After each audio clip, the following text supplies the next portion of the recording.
All right. We don't have much. We have 6 matches and a tin can.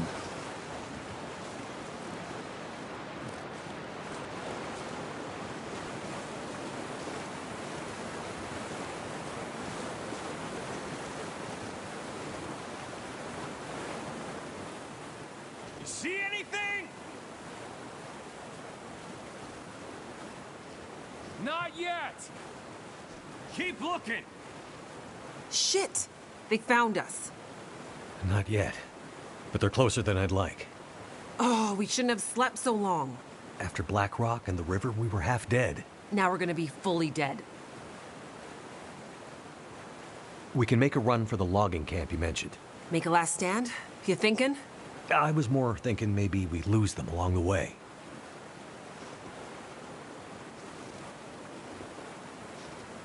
I have an even better idea. We'll split up. You boost me up here, and I'll take another path. Make some noise. That'll confuse them for sure. With any luck, they'll get lost in the woods, and nobody ever hears from them again. Sounds like a risky plan. You have a better idea? Nothing's coming to mind. Just boost me. I'll lead them away. We'll regroup at the logging camp. Okay, but be careful. I have a bit of unfinished business with these clowns. They aren't messing around, Jace. Yeah, but neither am I.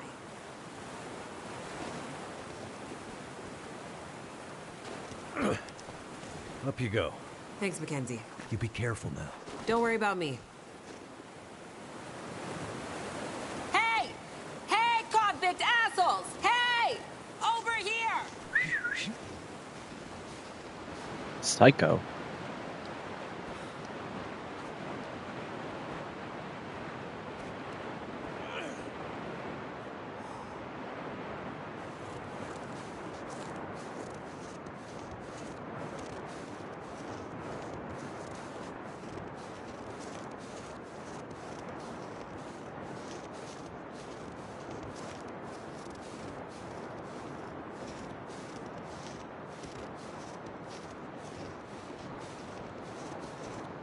This'll come in handy.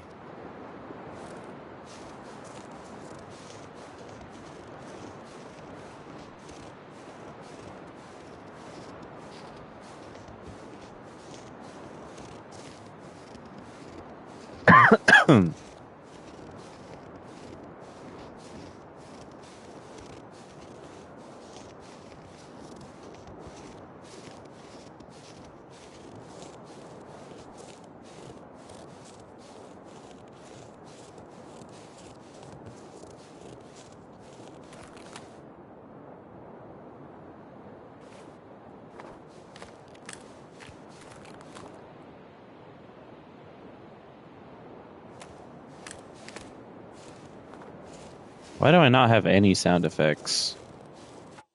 Besides, hold on.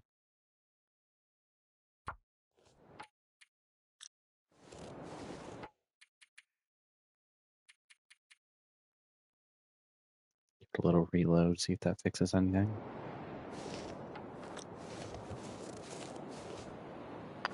I think Yes. I can use this.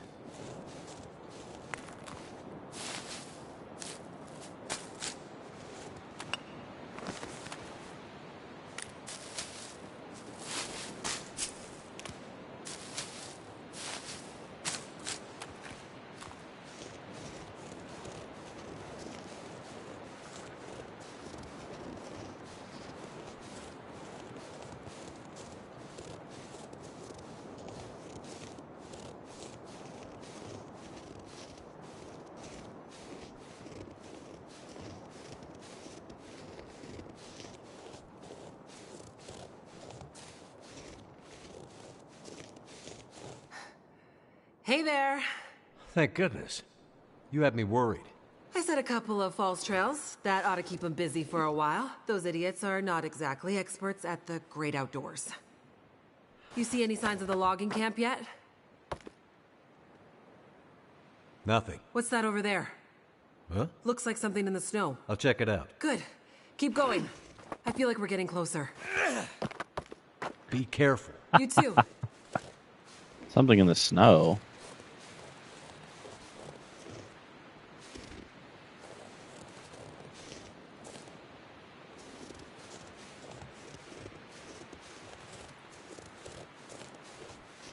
Oh, a torch. Hope nobody needs this anymore. Oh.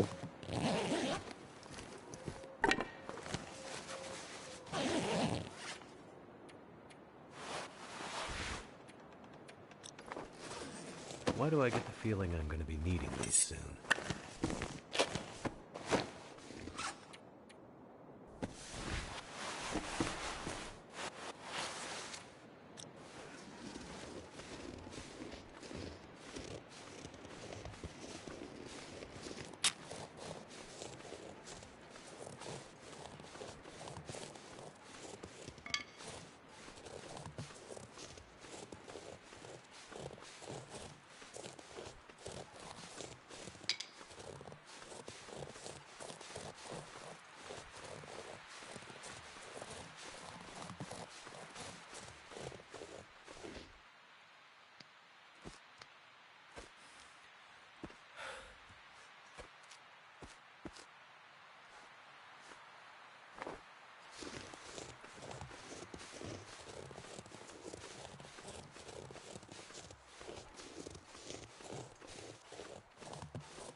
Hmm.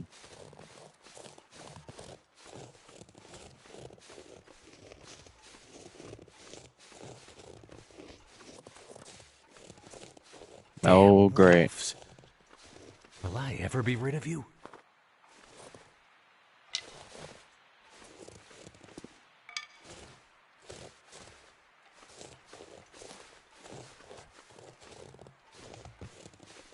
Well, can't really go anywhere but that way, so... I think those are timber wolves, too.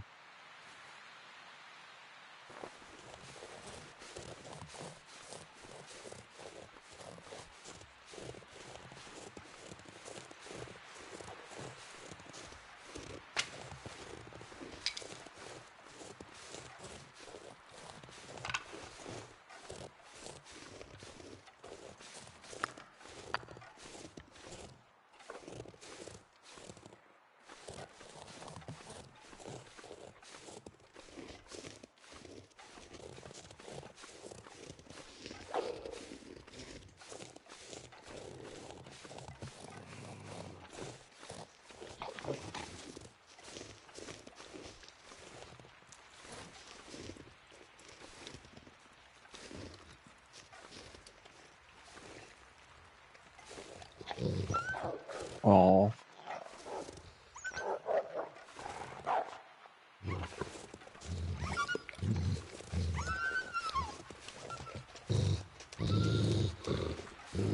I don't know if I can make that.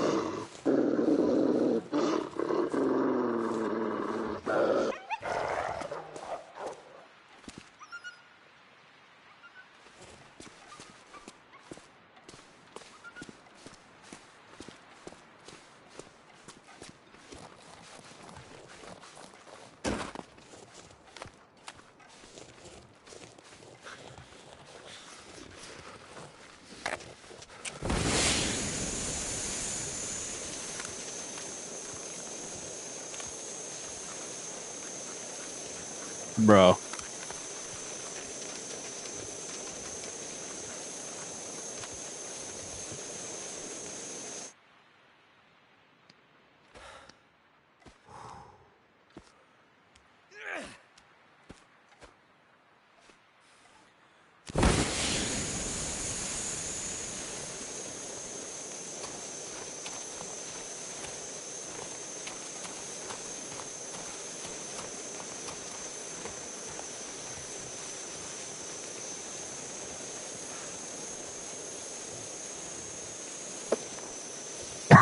I should probably try and get some of these rabbits.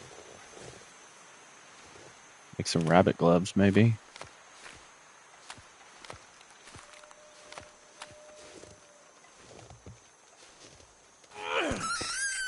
Got him. Sorry, Mr. Rabbit.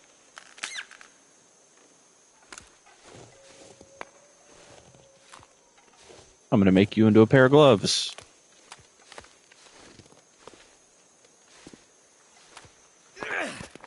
Oh.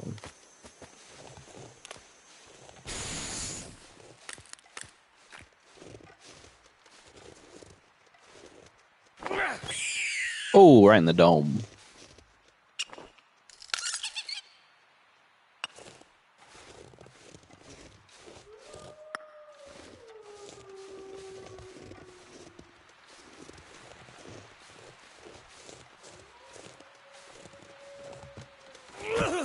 Oh.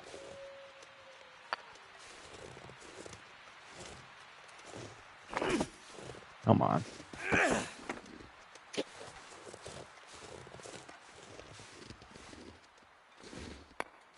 All right, 2 will have to do. We need to get a move on.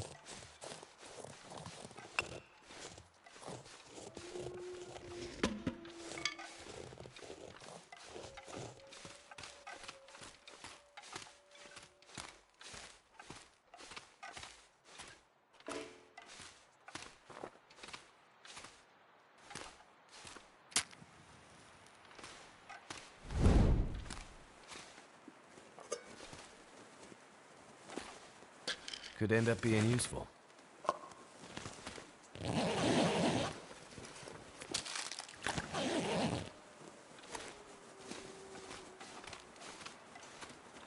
Don't really need to warm up right now because we're in a cave warming up anyways.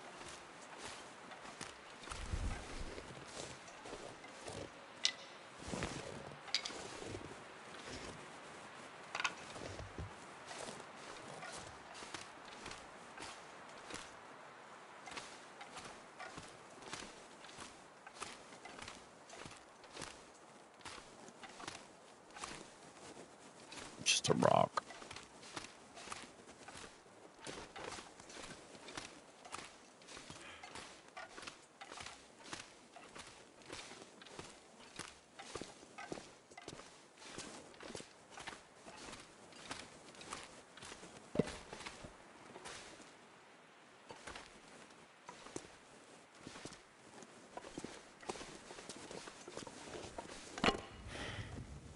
Uh-oh. Telling you, that was her voice. The girl from the prison. One that messed up all the systems. I didn't think it was possible. The way they ended up in the river. I told you they were still alive. Bullshit. You thought Mathis was crazy when he sent us after them. I mean, Mathis is crazy. What the hell are we even doing out here? You want to push back on Mathis? No. No way. We need this. After the fuck-up in Blackrock, Mathis is on the warpath. We need a win. Otherwise, we'll end up like the others. Let's find these 2 and get back to the group. Mathis just said bring the pilot. He doesn't care about the girl. Yeah, but she and I have some unfinished business.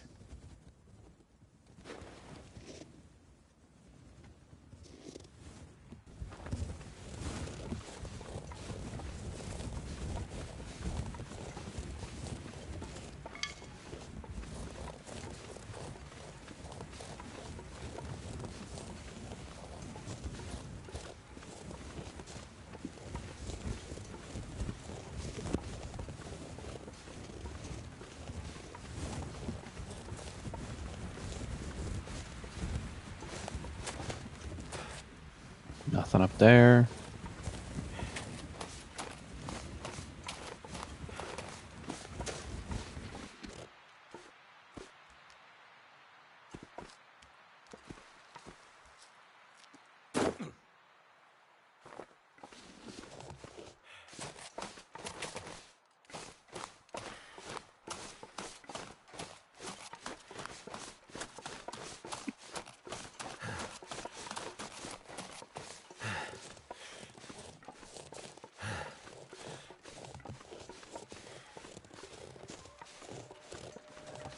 How am I on sticks? 17. Get 3 more. Alright. 20's enough.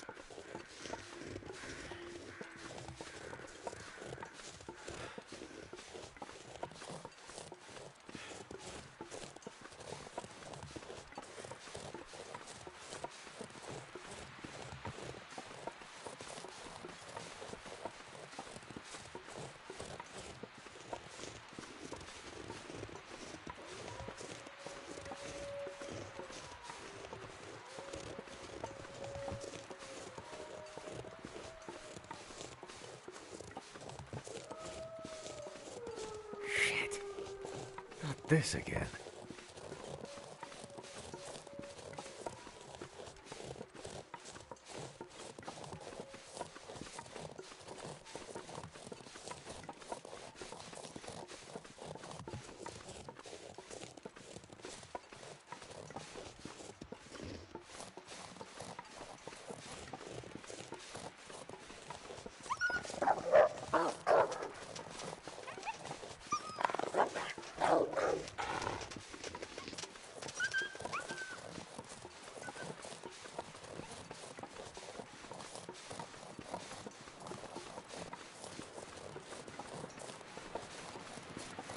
That's a lot of wolves in this area.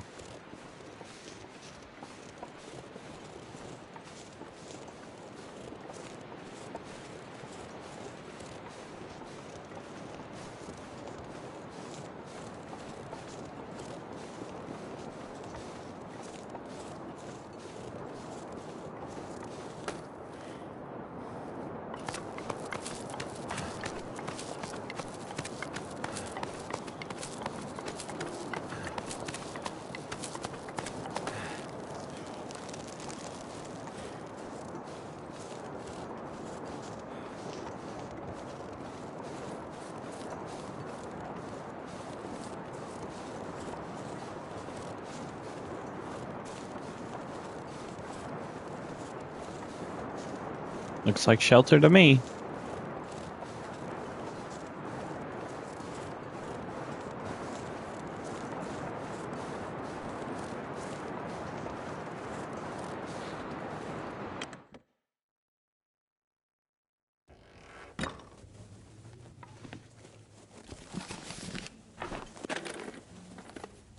That'll come in handy.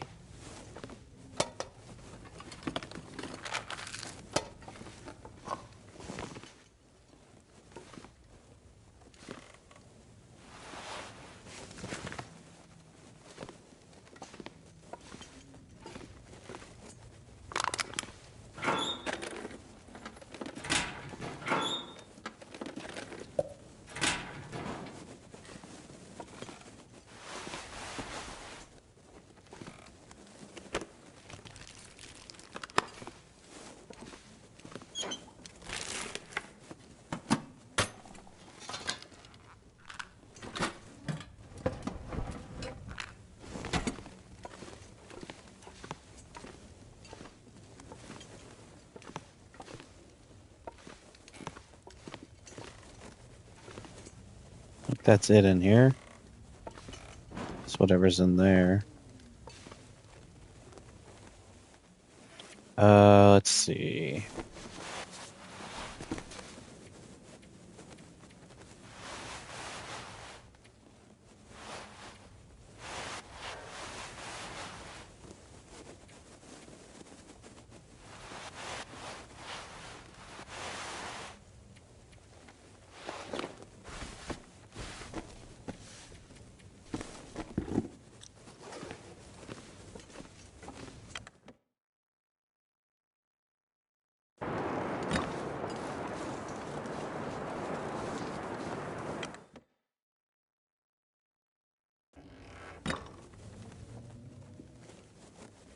Great. A map. Maybe now we can find a way out of here.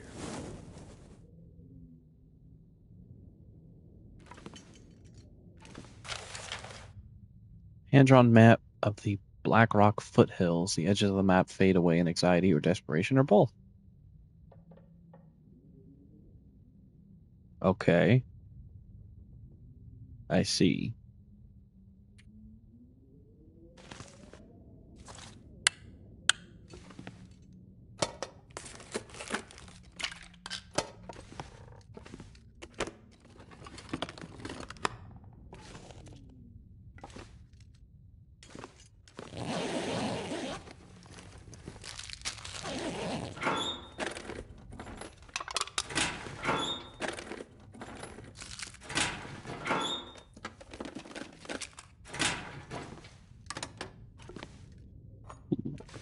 Bonus.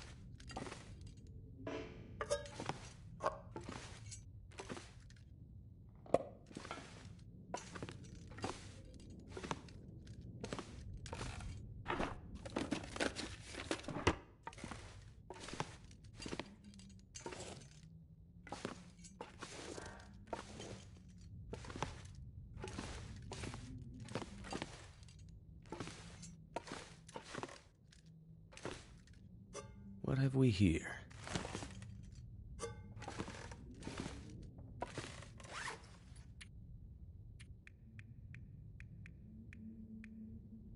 I don't want the moldy one, but I will take the stale one. Alright. Now we can get a move on. You made it. Yep. Pretty sure I got those idiots turned around for good. Yeah. It's gonna be tough to find this camp in the fog. What happened to you? You look like hell. Are those teeth marks?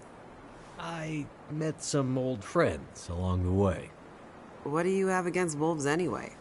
I think the better question is, what do they have against me? Good news.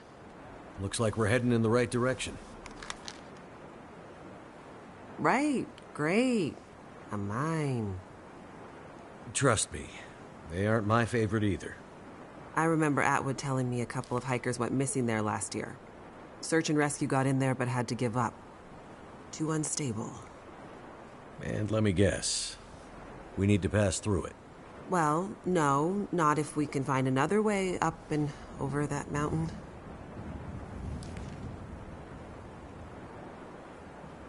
Unstable mine it is, then. Except, I don't know if I can do it. We'll go slowly. I'll help you. No, you don't understand. I don't go underground. Mines scare the shit out of me. I'm claustrophobic. Okay, then.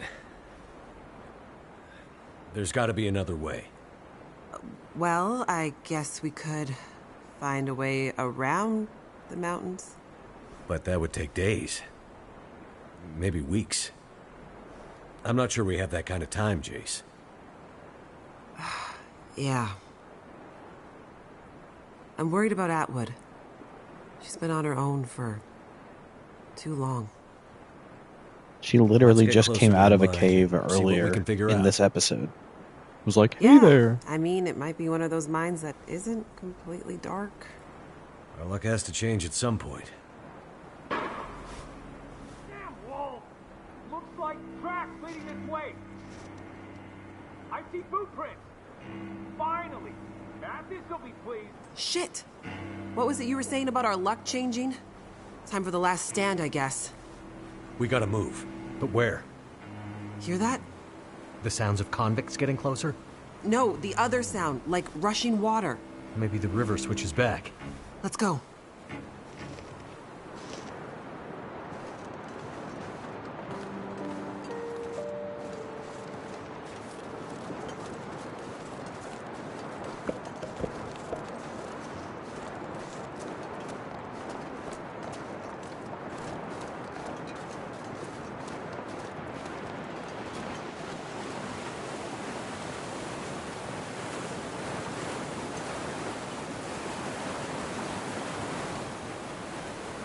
Well, it looks like a terrible idea. I was trying to come up with something good to say, but it looks like a terrible idea. How are you with heights? A bit better than I am with fast-moving water, I guess. I'll see if I can find a way across. Wait here and keep an eye out for Mathis's goons. Will do. And take this. Hopefully you don't need to use it. Be careful out there, Mackenzie. I gave her my flare gun. Shoot him with a flare.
Oh my god, are you serious? Ugh.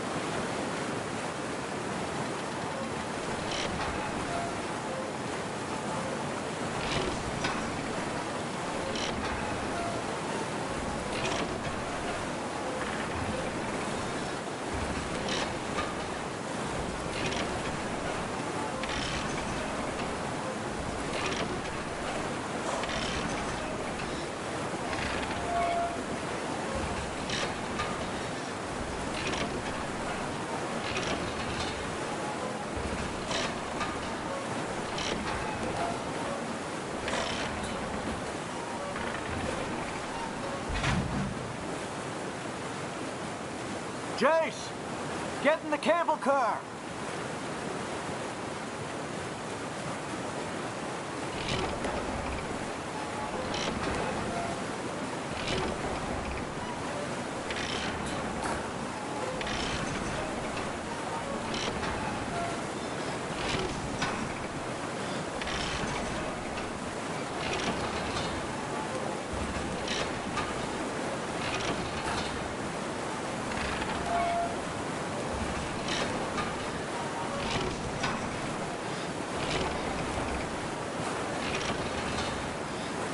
Okay, halfway.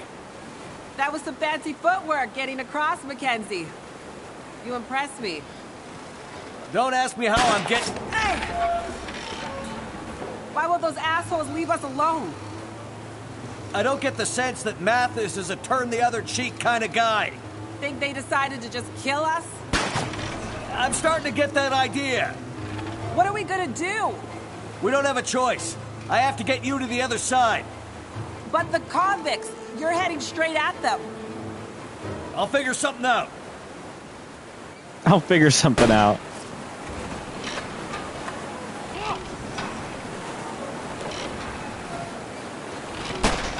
Don't kill him!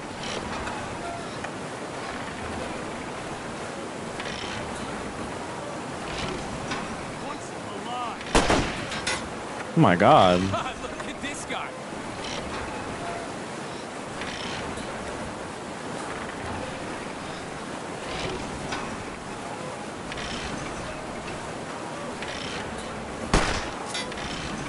Over there! Well, well. If it isn't the pilot. Well, hello again, guys. You're a long way from the burning prison where I left you. Mathis is gonna be very happy to see you again, asshole. Yeah. Happy to split your skull open, he means. I can't say the feeling's mutual. Get out, and let's get going. What about the girl? I told you, Mathis doesn't care about her. She's not the one he's looking for. Look, guys, Shut the fuck up, man. Let's get going. but... Ow! Ooh. Damn you! Hey, you. Don't be a hero, pilot, or we shoot the lady on the other side. Okay, guys, you got me. Holy shit!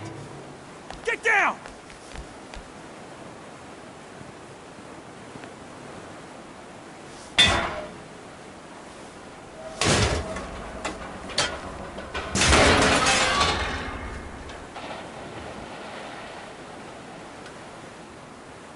What the fuck? Are you kidding me? Wait, what the fuck? I'm absolutely going to get shot.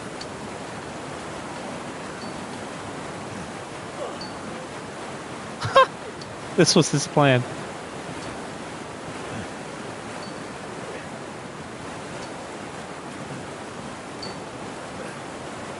Where do you think you're going? No!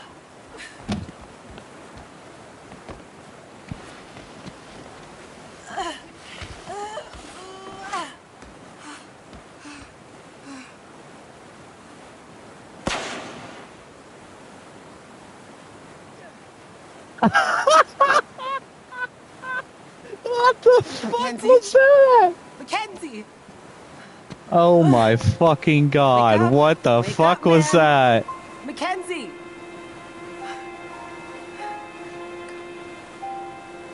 leave me here, alone.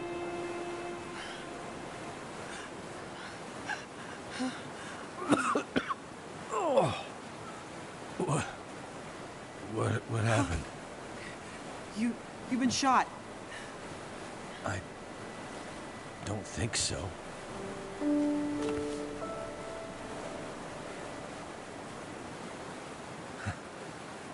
I knew there was a reason I've been carrying this damn thing. Oh my god.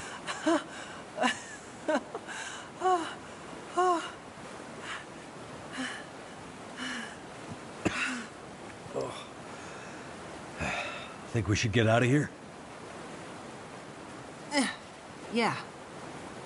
Looks like we're going through that mine after all.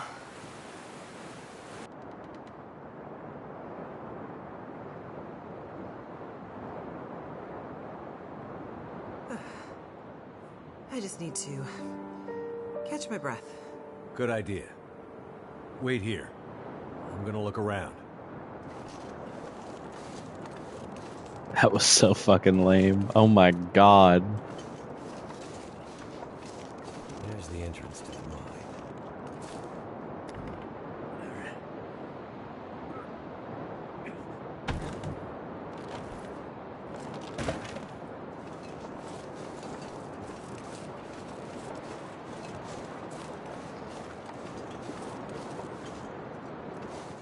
I found a way in.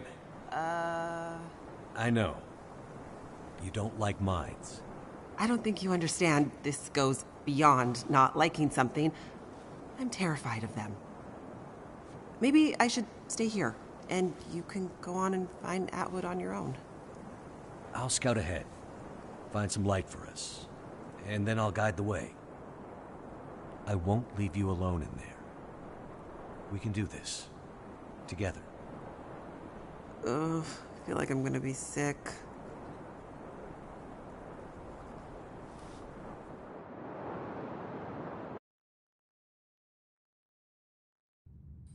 Mackenzie, I'm sorry, but the only way I'm continuing deeper into this mine is if you find a way to light it up better than this. I'm sure there's a way to get the old light system working. Just give me a minute to figure it out.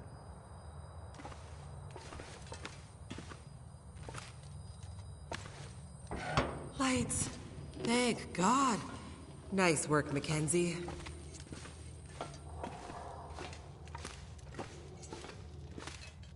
This stuff will come in handy.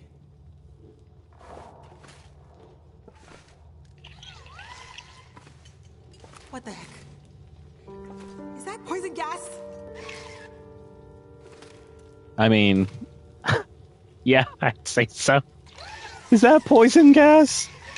It does say danger toxic gas, so I think that'd be a good assumption. Also, does this crank? Oh my god, this crank flash! What the fuck? This crank flashlight works when it's not an aurora outside. That's insane. I think I can use this. That's like the first technology piece in the game to do that.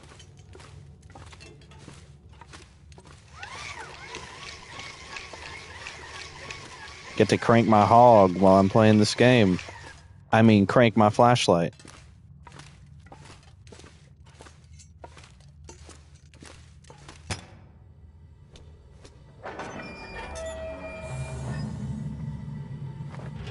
Whatever you did, the gas seems to have disappeared. What other secrets does this mine hold? Is that coal? Fantastic.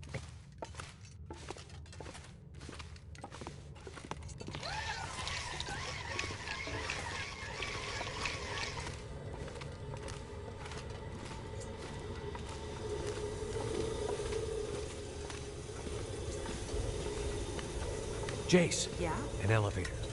Let's go.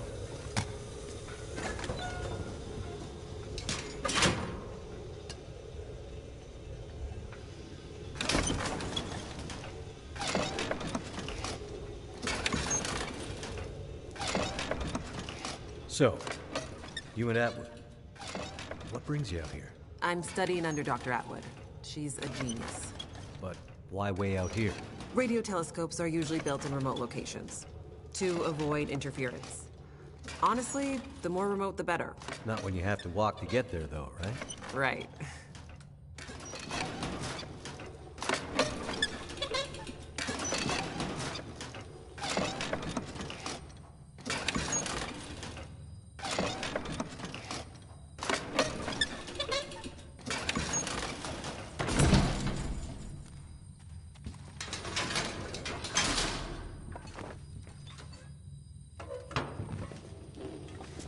Absolute darkness. Poison gas.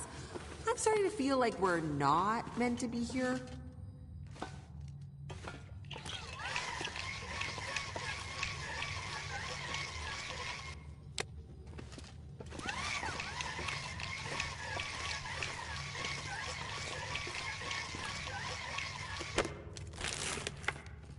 Could end up being useful.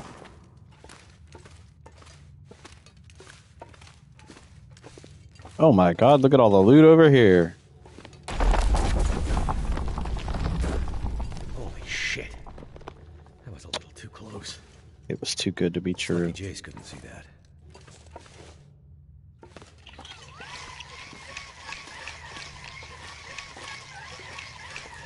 How's it looking over there, Mackenzie? This place is confusing as hell.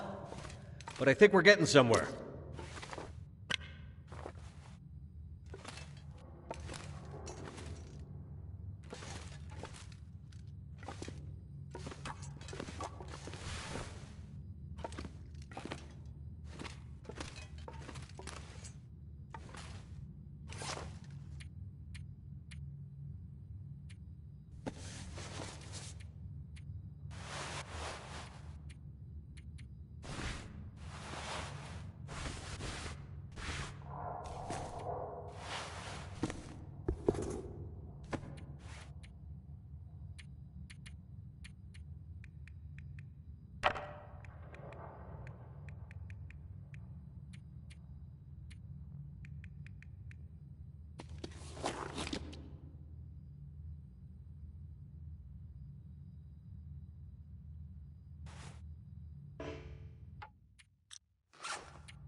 Ooh, pry bar.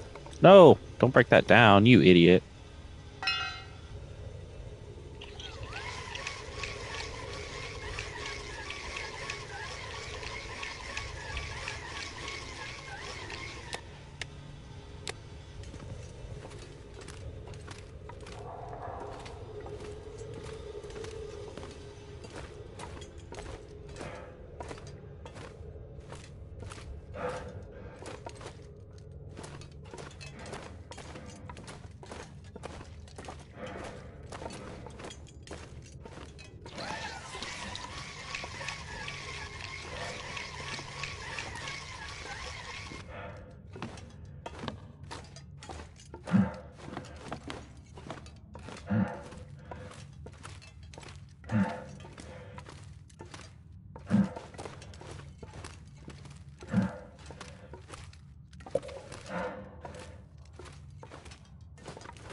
felt it too, Jake. This place is I could coming use down this. on us? Not if I can help. Great. Now I can actually see it.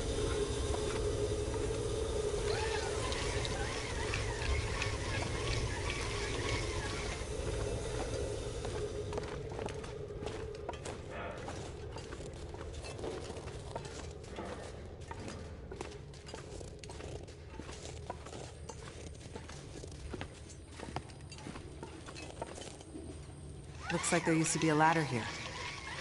If you boost me, I can check it out. See if it's a way forward.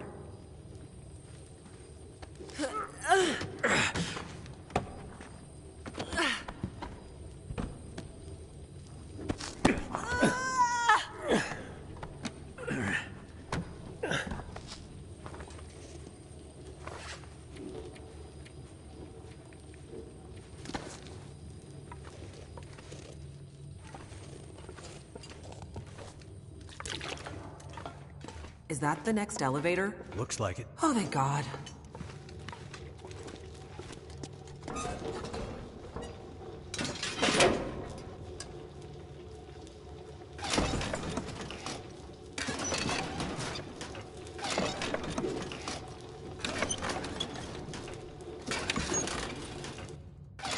So, the hard case. What's that all about? It belongs to my wife. Ex-wife. Must be something important inside. Yep. Must be. You mean you don't know what's inside? Nope. And you're risking your life to bring it back to her? Yep. Mackenzie, Yes, Jace? you're kind of a strange guy. Right.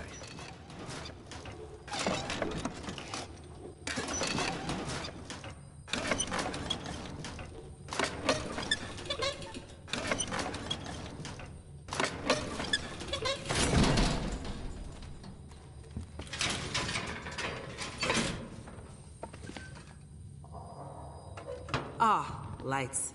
Thank God.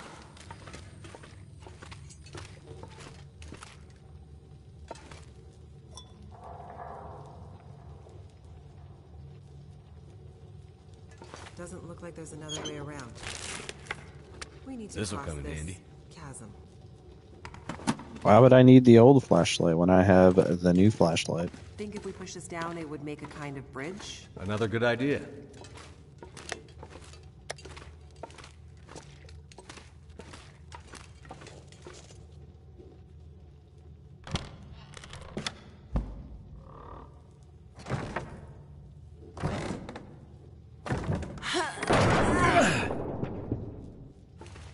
That worked.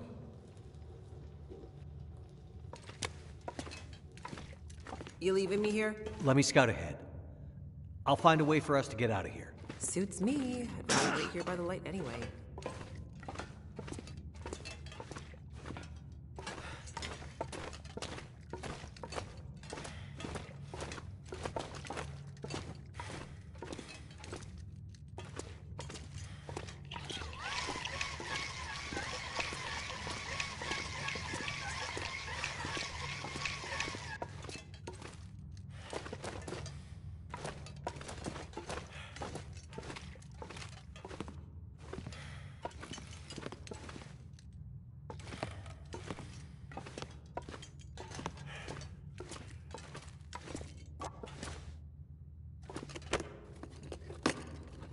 Hope I can still eat this. Don't need the mittens.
leaking and dust and shit is not giving me confidence about this place.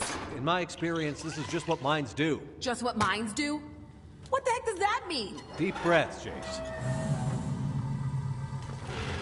Well, at least the ventilation system is still working in this place. Somehow.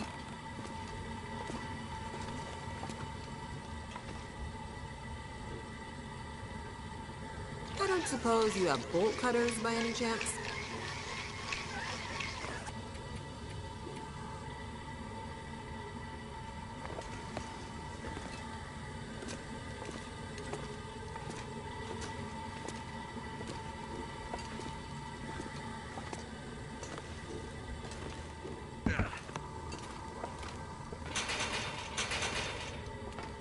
Okay.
Should be good to drink.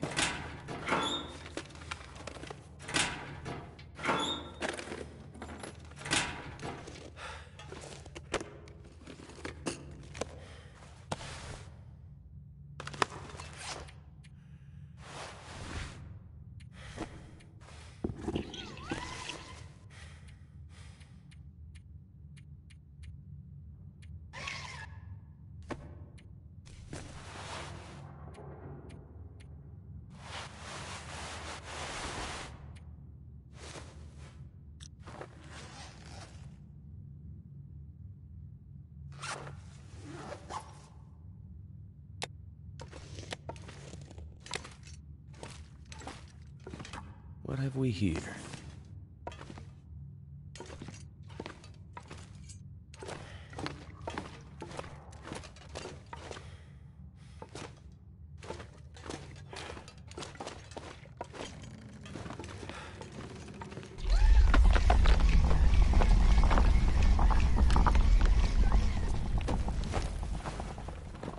This stuff will come in handy.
The sooner you find a way to light the next passageway, the sooner we can get the hell out of this. Oh my god, she's so needy.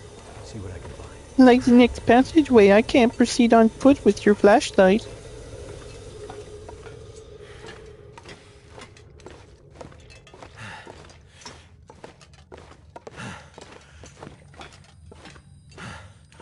This blows up the mine. Boom!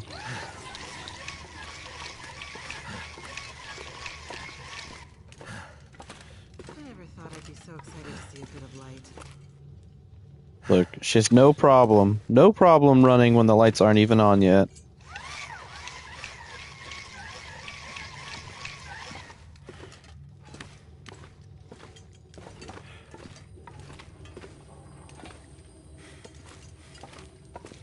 make a stupid comment about there being another elevator.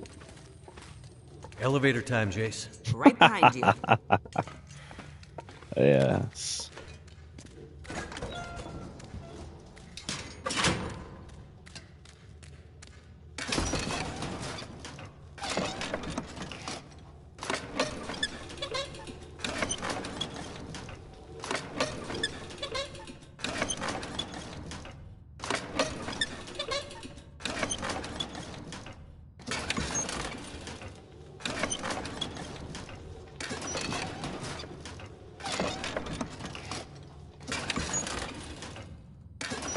So, your research. What's it about? You know much about astrophysics? Not really. We're scanning for signals, gathering data. What for? I think it's better if Dr. Atwood explains it. Sounds mysterious. You could say that.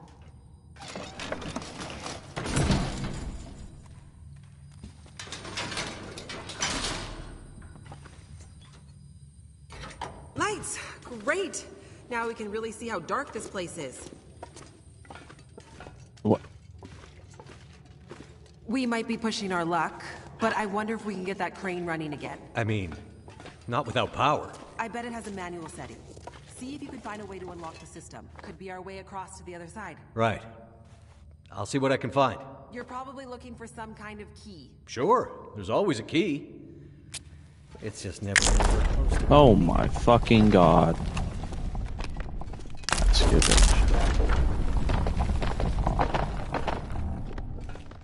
I'm sure it's fine.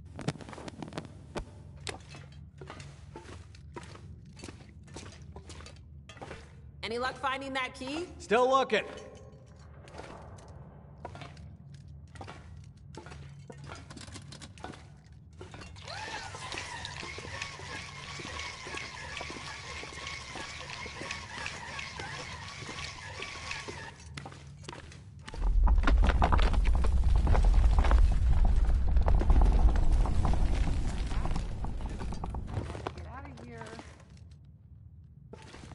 Hope nobody needs this anymore.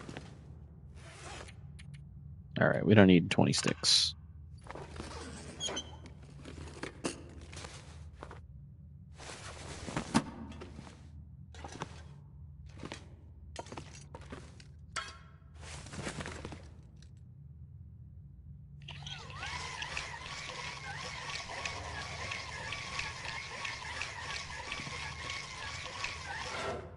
Never would have thought to look here.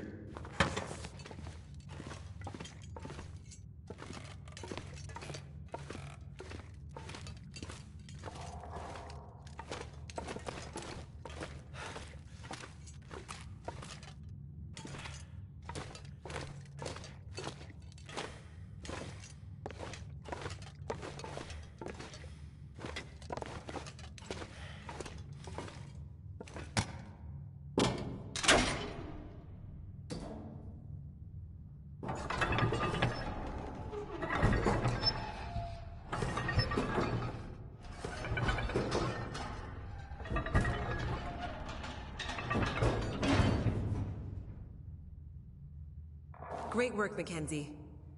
Now get back over here so we can leave, okay?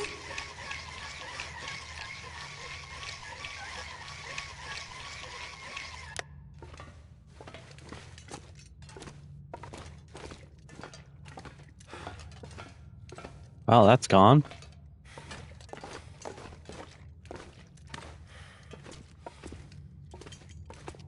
All.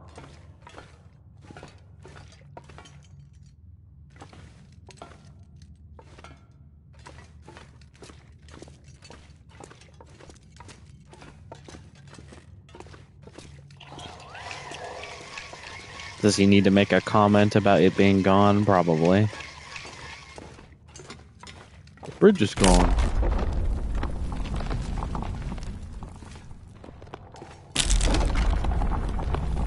Oh, wait.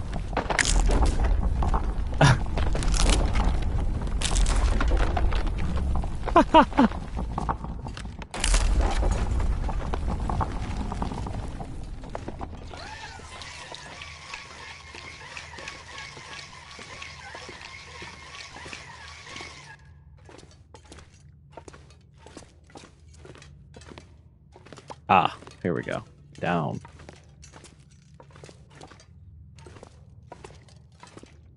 You doing okay, Mackenzie? Yep. Keep talking. Hearing your voice is helping me orient myself in this confusing place.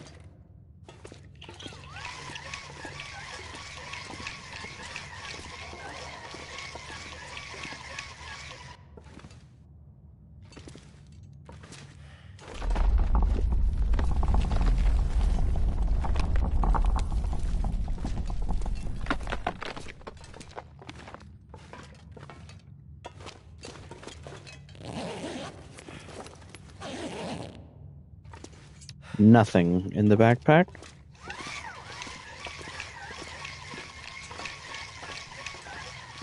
You getting out of here soon, man? The second we can, Jace. Believe me, I don't much like this place either.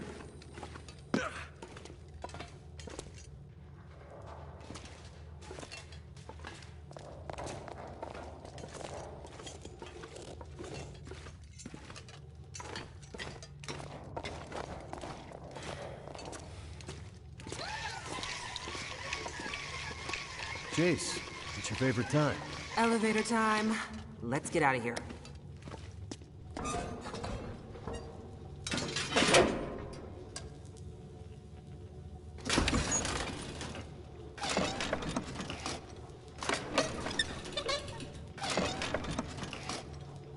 Before, when you asked about my research with Dr. Atwood, Yeah? I'm not trying to be evasive. It's just...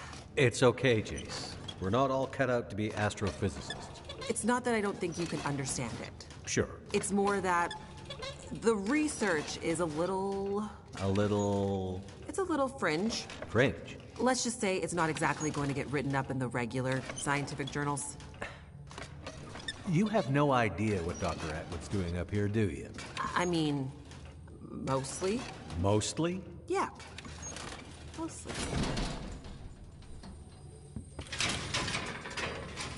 Oh my god, how many levels? Oh, there, the exit. The exit.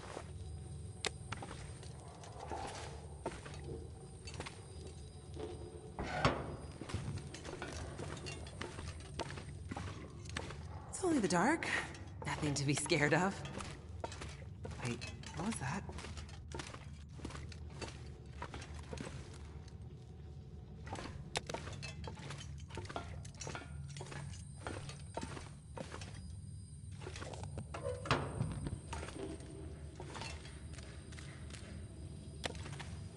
Mackenzie, is this the way out? You seem excited to leave. Stop fooling around. I need to feel fresh air on my face. Just gotta get past this... massive door. Here, help me. Turn the other handle. Right.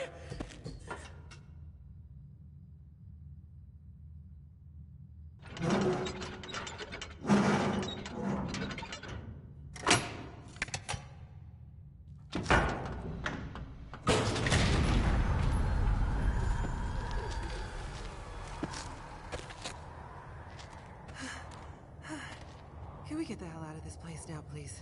Right behind you. I think I can smell fresh air.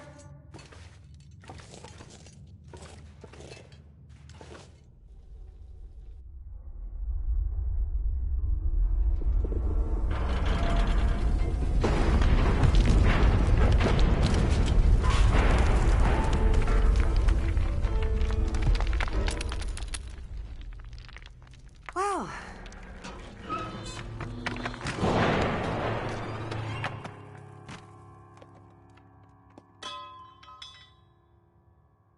the good news is, nobody's gonna be coming after us through that.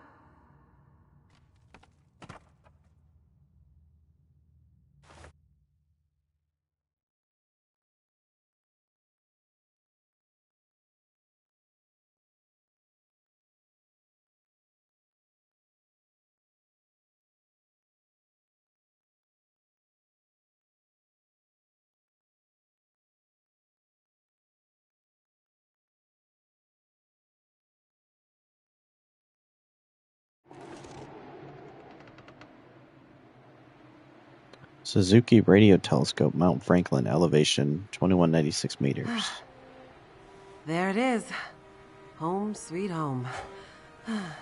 Feels more like the ends of the earth up here. We're above the tree line. The weather is unforgiving. But there's a peacefulness. Being this close to the ceiling of the world. Not words I'd have expected from a girl who grew up in the big city.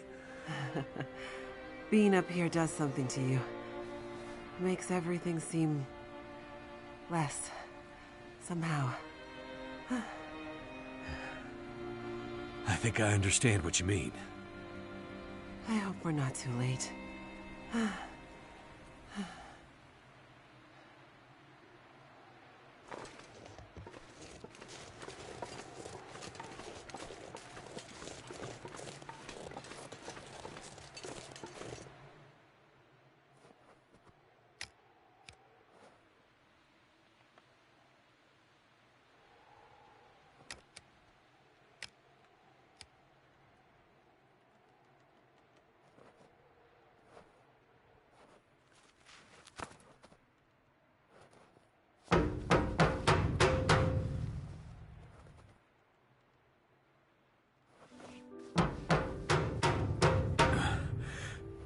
Maybe nobody's home. This place is huge. We could bang this door for hours and she might not hear it. The sun's gone and the temperature is dropping. I'm afraid. Wait. I think I hear something.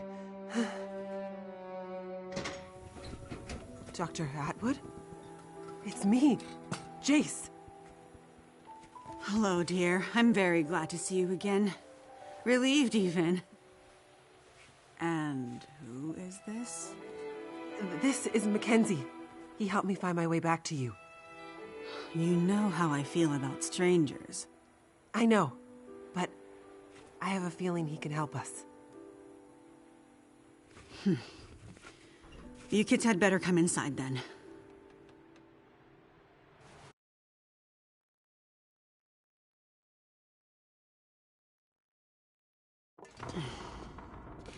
What took you so long? I was starting to get worried. I ran into some trouble on my way back. You know the old penitentiary? Oh, goodness. You didn't end up there, did you? Yeah, and things got messy. But Mackenzie helped me out of it. You met this man at the penitentiary?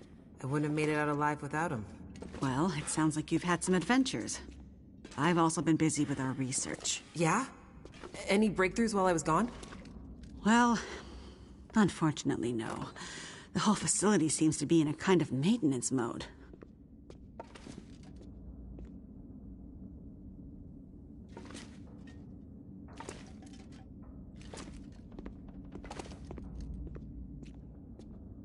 Did you manage to pull our data from the scope before the power died? Unfortunately not.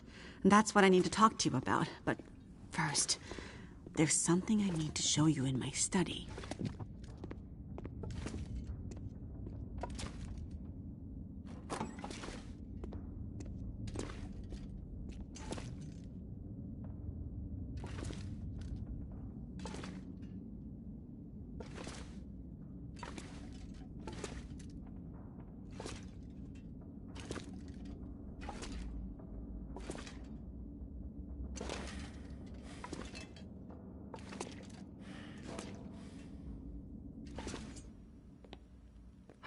It's nice and warm in your lab. How'd you manage that? It seems that the plant's geothermal backup is still working, but this seems to be the only room with the facility getting any heat. I've started sleeping in here, which is convenient for my research. Any way we can use the backup to power the rest of the facility? Unfortunately, no. At least, not without several time-consuming excursions to the substations providing power to the lab. But what about our research? Were you able to pull the data down from our last series of scans? Also negative. I was able to extract a small amount of data before the massive power surge fried a lot of our equipment. It's possible there might still be some remnants in the memory buffers, but we won't know until the power is back online. Damn it! That's years of postdoctoral work down the tube. I will say, The small amount of data I was able to pull just before everything shut down was concerning. Enough to confirm your theories? Theories? I hesitate to say more without access to more data. What I saw could easily have been a glitch. Maybe. Maybe. I know that look in your eye, Dr. Atwood. You found something, didn't you? I shouldn't say more until we can get the data. And now that you're back, we can put our heads together and maybe find a solution. That said, it might be best to remember our security protocols. If you're referring to Mackenzie, he can be trusted.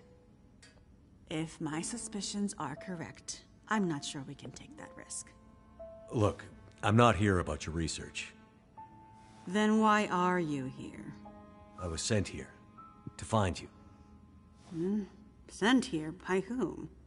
An old trapper living in a cabin somewhere near a place called Mystery Lake. Trapper? I don't know anyone out that way. Guy by the name of Jeremiah.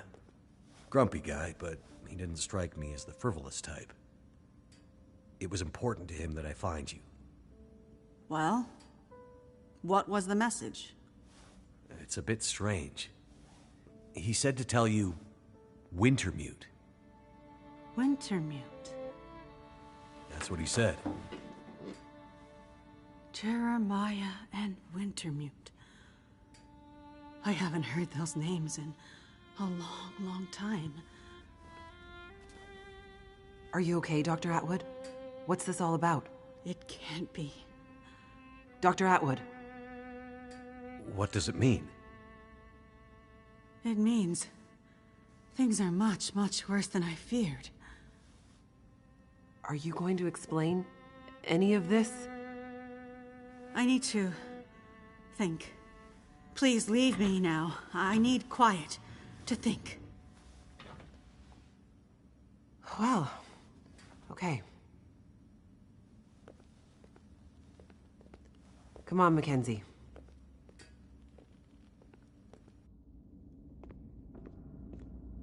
The hard scientist.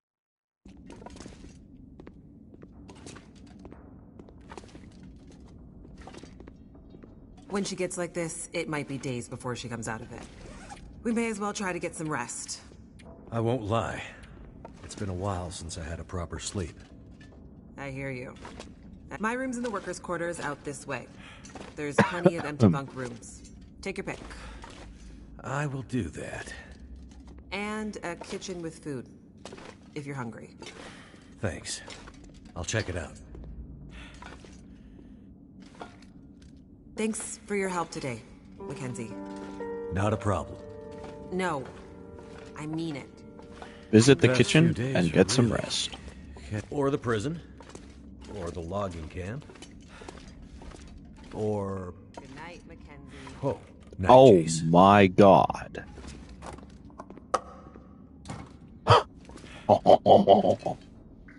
Why wouldn't I take all the food? Why wouldn't I just take everything?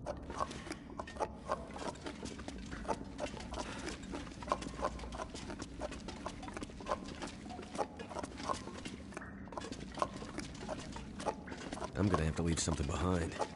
No, don't leave anything behind.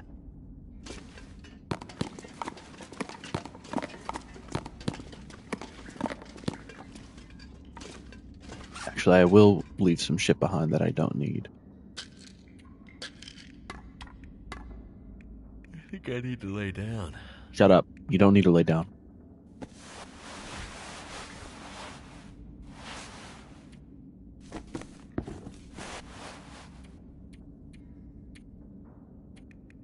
Oh my god, most of it's mostly rotten. Gross.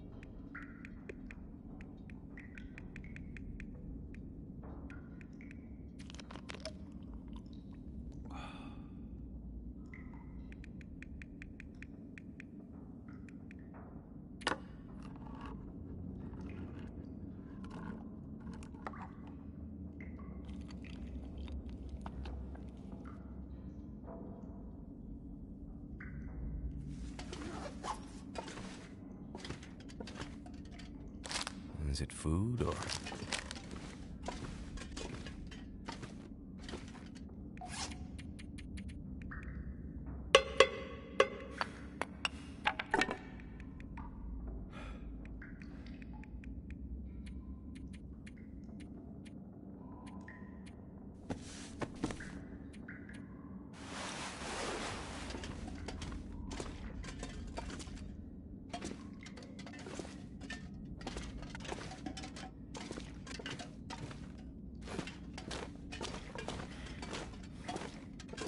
Alright, that's enough for now. Barracks are that way.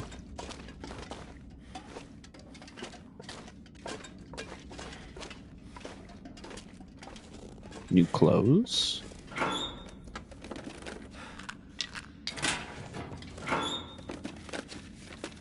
could use this.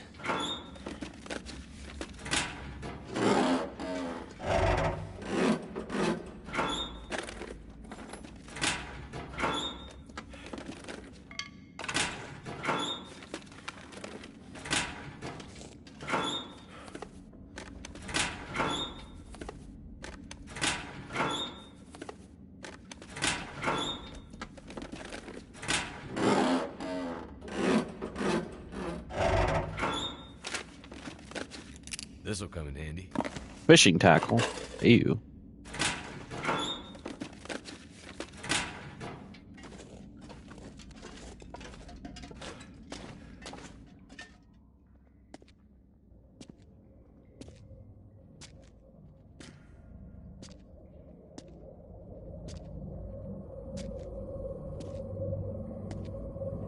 It's getting worse. We have to do something. You said you'd help. You said you had something that could help her. Astrid, it's getting worse. You have to do something. You understand that better than anyone. Yes, I do. Find a way and get up here as soon as you can. I will. As soon as I can figure out how to... I'll find a way to get it to you. Have you asked Will? No. It's been years since we... I haven't asked him yet. I don't have time for this, Astrid. You need to do this, and soon. I will. I'll fix it. I promise I will get there. I'm afraid it's happening again, Astrid. I'm afraid we'll lose her this time. That's not gonna happen. Hurry, Astrid.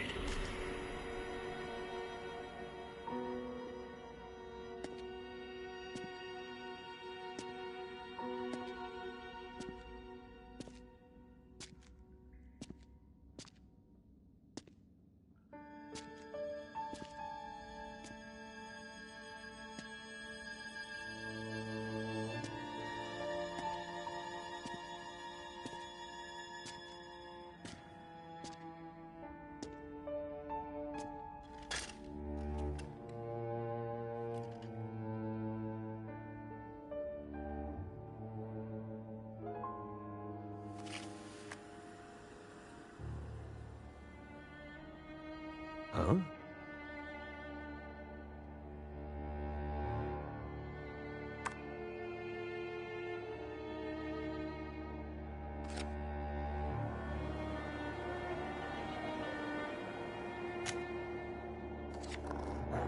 Well, don't worry, pilot. You'll be with her soon.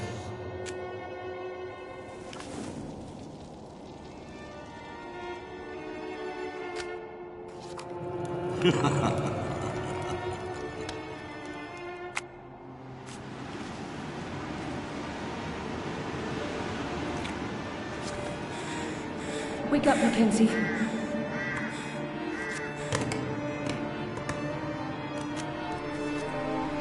Wake up, Mackenzie.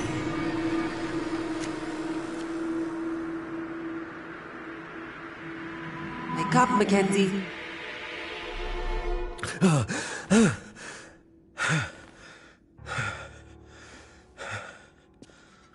Good. You're awake. Atwood wants us to meet her in the control room. I think she was up all night.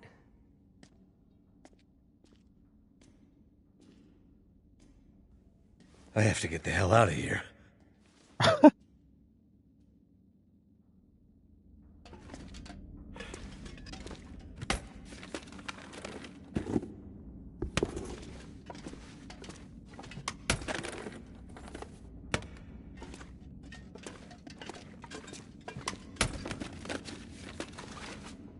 Oh.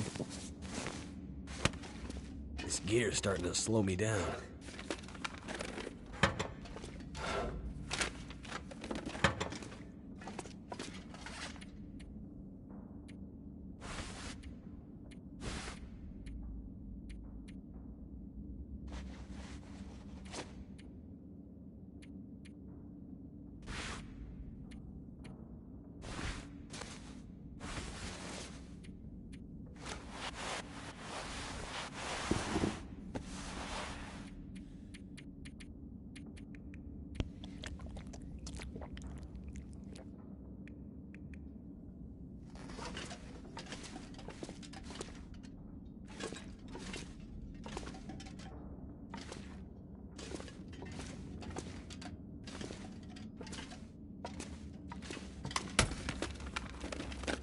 Could end up being Oh. useful.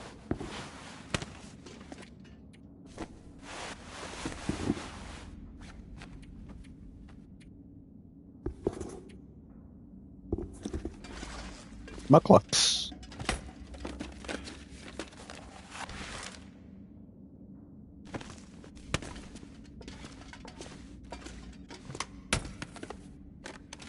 What have we here?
You look like you could use this. There isn't enough coffee in the world, believe me. Glad you could join us. It took me all night, but I think I figured out how we might be able to retrieve the data in the memory buffers. It's risky, but I don't think we have a choice. I would love to help, but there's a place I gotta be. I delivered your message. I got Jace back to you. My work here is done. There are other people who need me. Listen, Mackenzie, is it? I'm not a trusting person by nature. But if John trusted you with his message? John? You know him as Jeremiah. Oh, so you do know him? Yes, it's a long story. Suffice to say that if John trusted you, I will also be forced to trust you. Like I said, I have stuff to do, so don't feel obligated to include me. Mr. Mackenzie.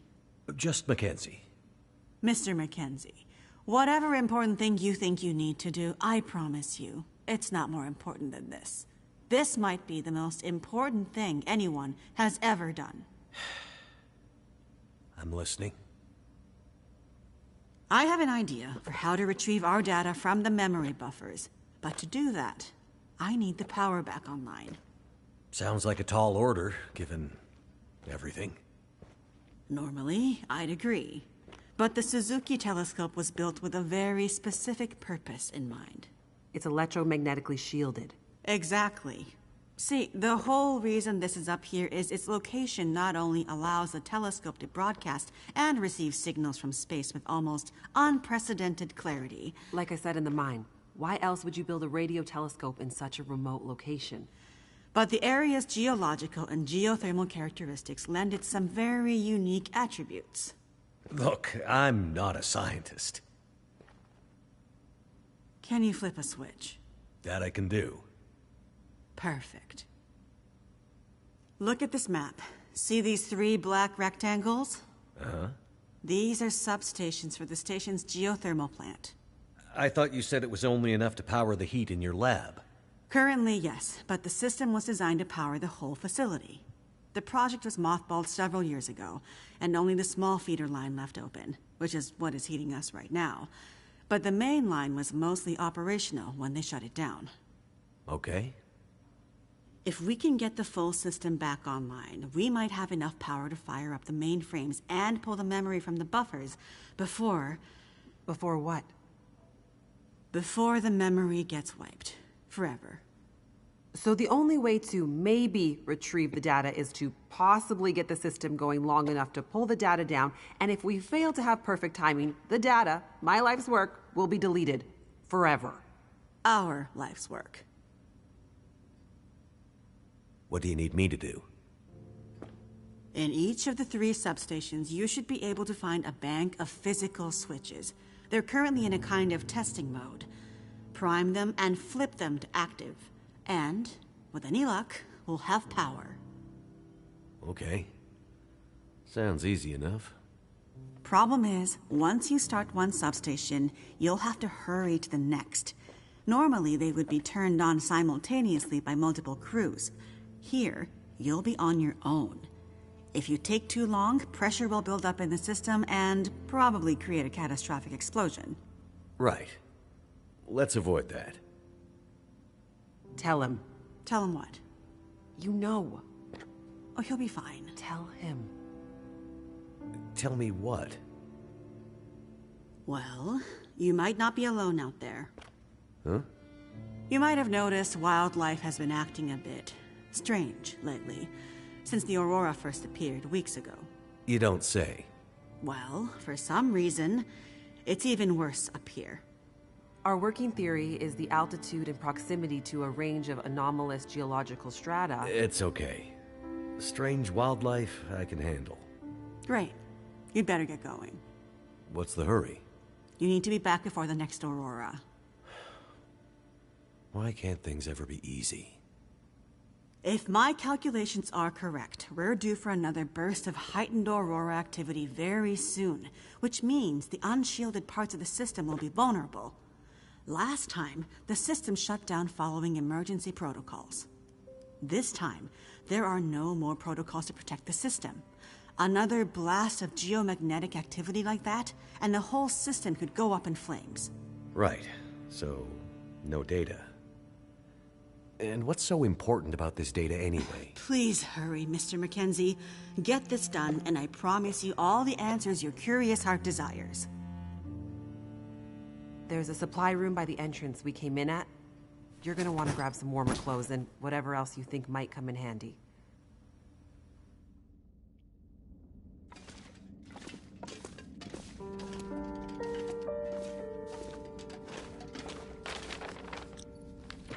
Okay.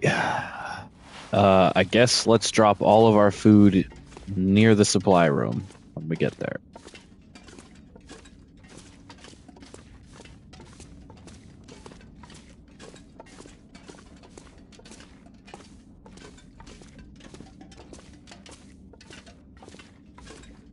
This place is a bit of a maze.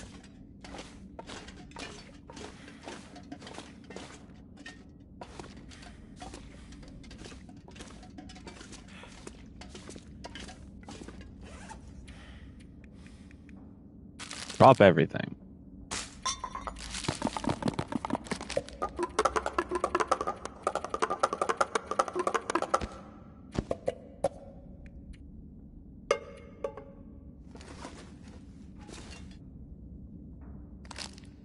Okay, I want the MREs.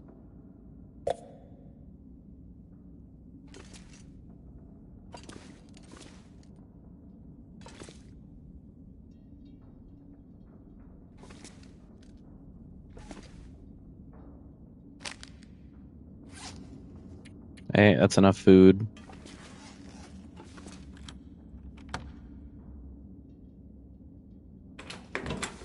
I got the impression from Atwood that I shouldn't take any chances with the wildlife up here. I think I can use this.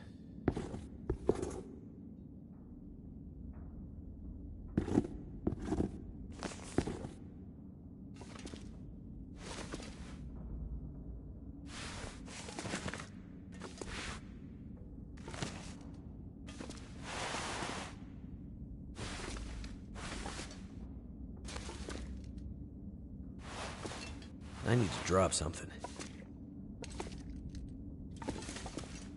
We're fucking shiesty. Hell yes. Oh my god. Finally. The right tool for the job.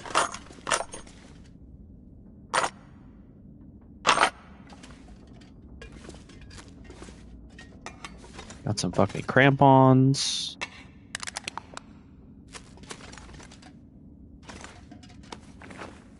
Oh, wonderful. The technical backpack.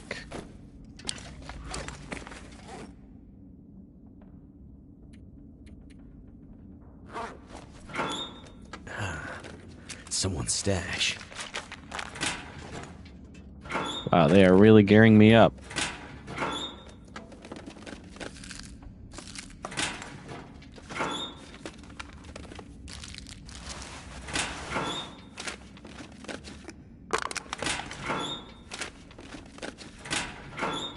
Wonder if the owner's around.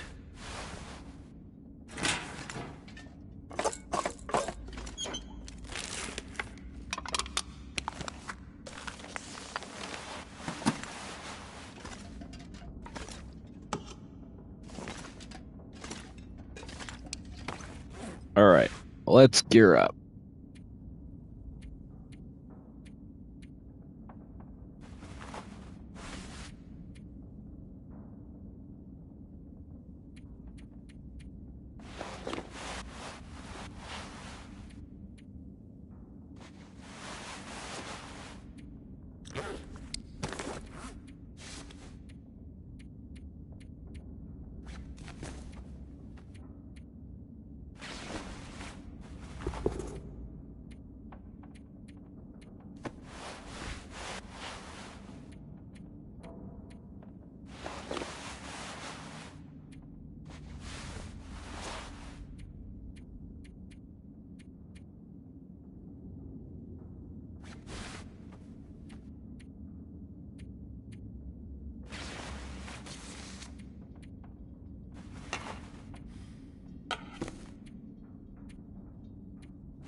Well, I should probably take the flashlight. Well, I mean, I do have the,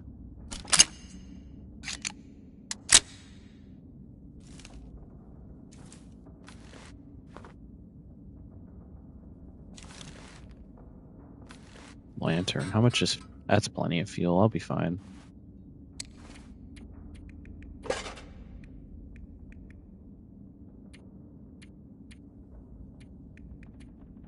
Don't need that many antibiotics and stuff.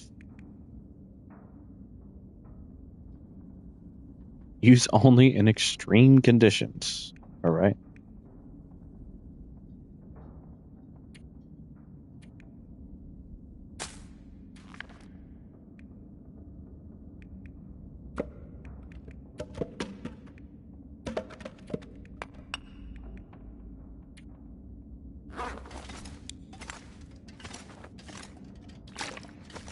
Probably take some water too. That'd be smart. Hope I can still eat this. I don't need any of that.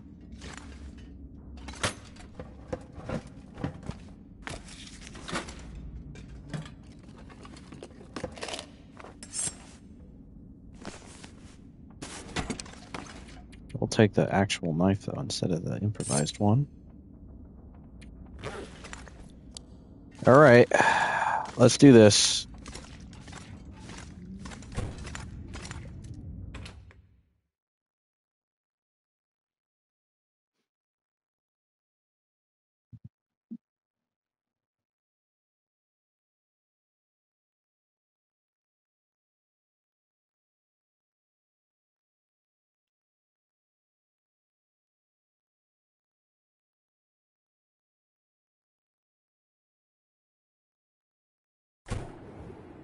Be careful out there.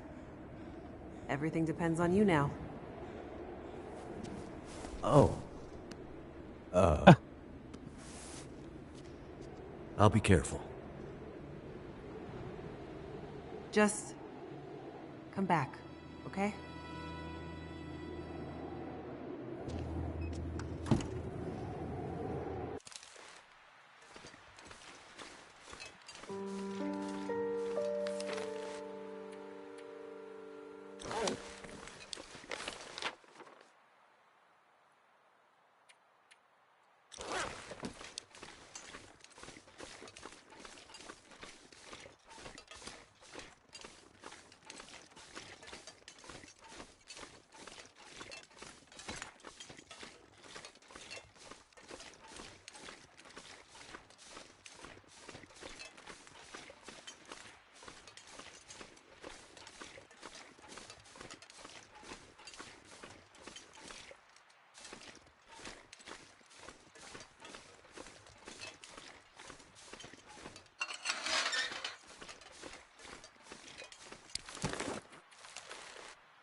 Geothermal substations.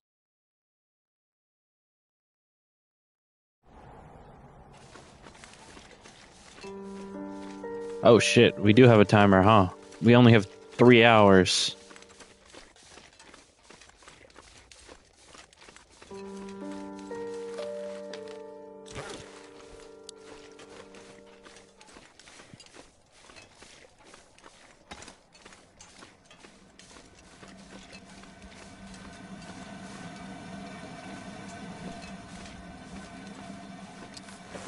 Am I at the right place? I think so.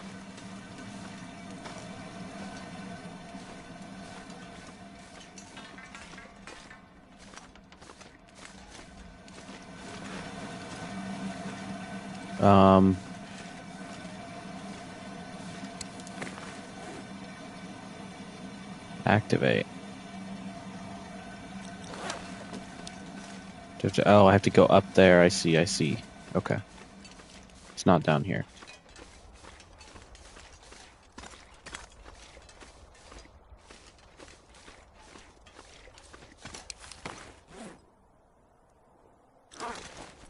Shit, we gotta hurry then.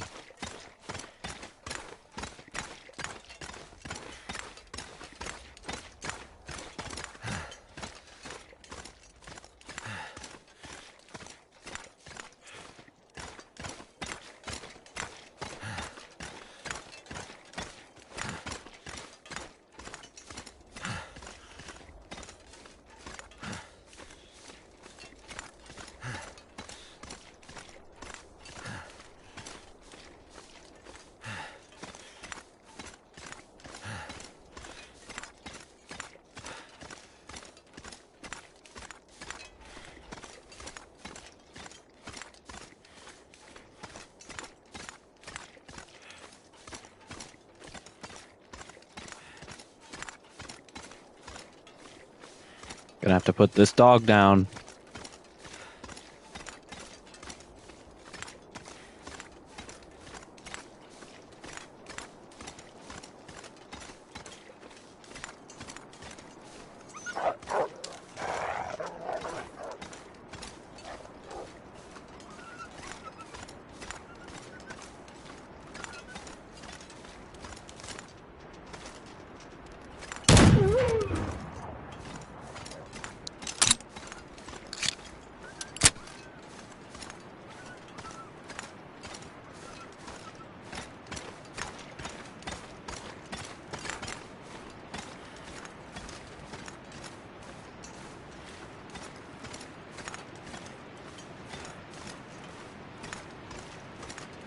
How are we doing on time? Oh my god, we don't have any fucking time.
I think I have a pry bar on me already. I don't need that.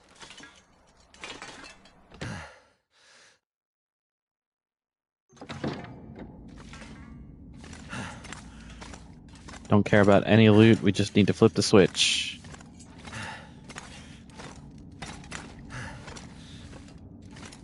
I do want the coffee, though. Oh my god, there's a revolver. Take that, too.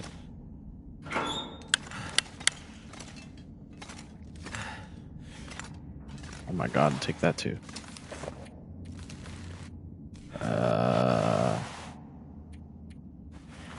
Wear that, drop that.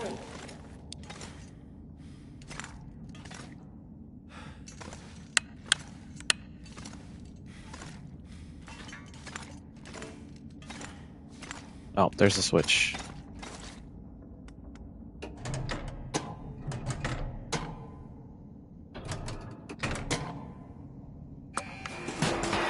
Hope that worked.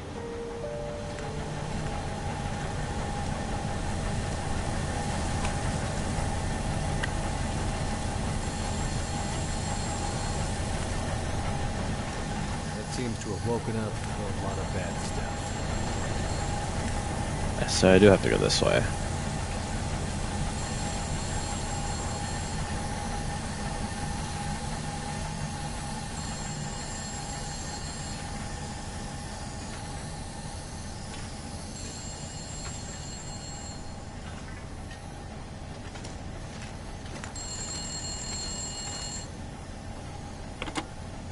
Hey, Mackenzie. Back to this phone thing, I see. Remind you of any prison in particular? Those were good times. What's up, Jason? Just saw the light for Substation 3 go green on my board. Nice work. Wanted to check in and see how you're doing. It's slow going. Lots of angry wildlife out here. Yeah, we tried to warn you. Yeah, we did. Okay, well, be careful out there. I'll check in with you at the next substation. Will do.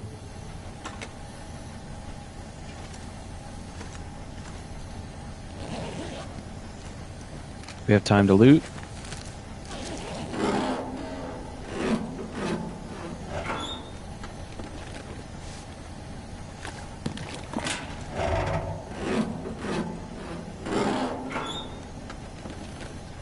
That'll come in handy.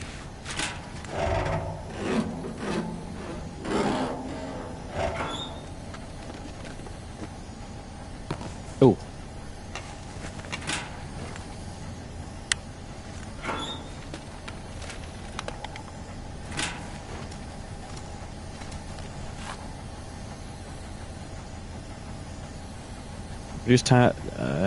Reduce team size means we can't reactivate the system safely without going outside from station to station 3 times this season. Big dish on the hill looking down on us doesn't help much either. None of it makes sense.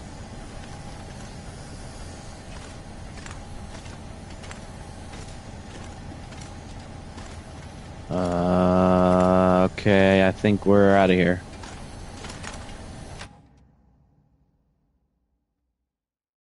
Gotta keep moving. No time to waste. One down.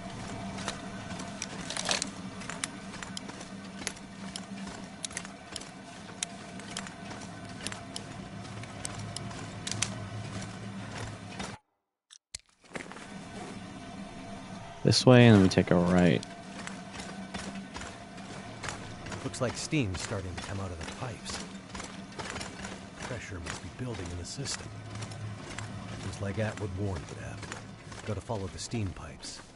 They'll lead me to the next substation.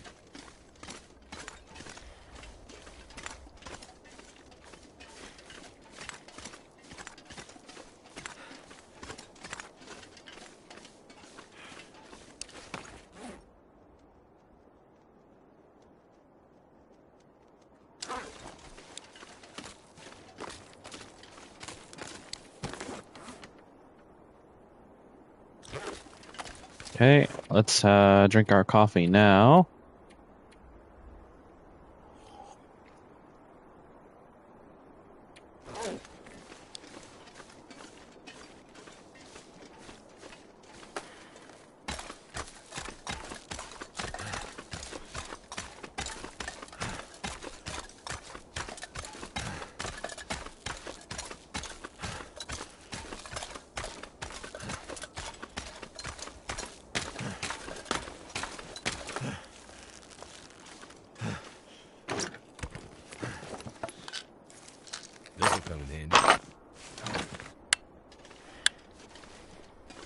Yeah, take the extra bandage.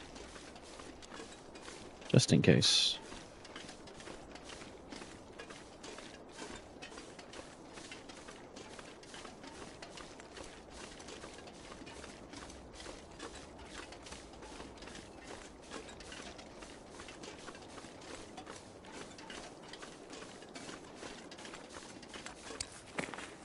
It really wants me. Oh my god, I see the way we need to go. Okay.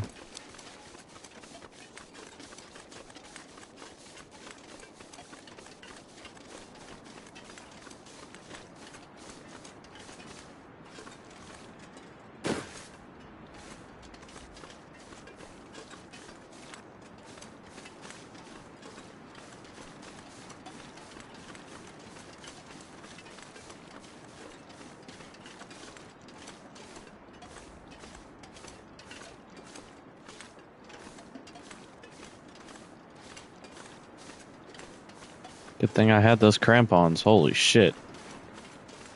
Huh.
More wolves.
Oh, coffee's worn off.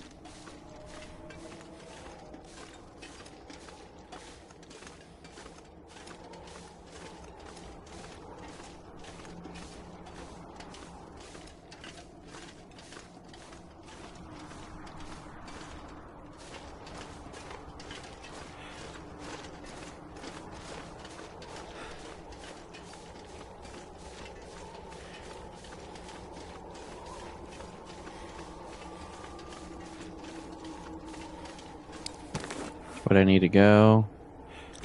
This way.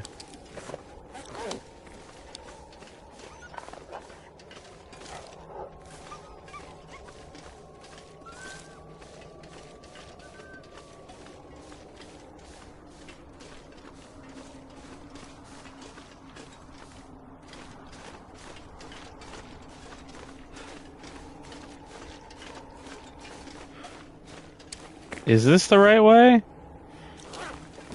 I hope so.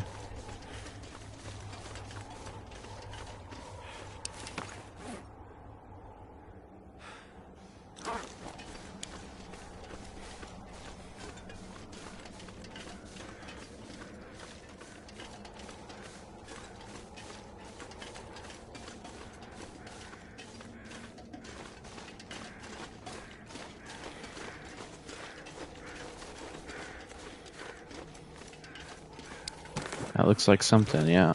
Alright.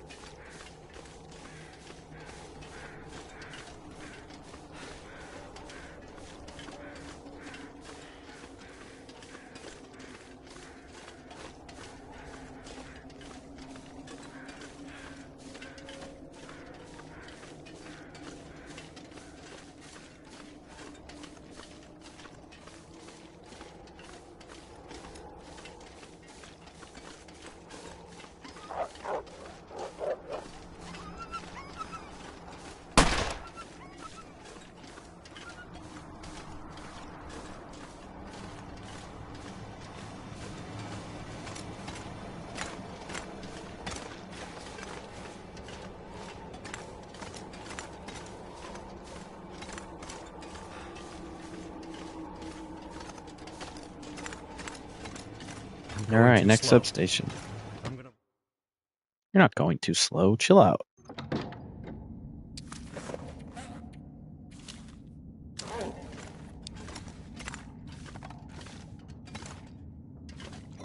Coffee, need that. Go, energy drink, I'll take that. Might actually use one. Heat pack, I'll take another one. Another coffee, I'll take that.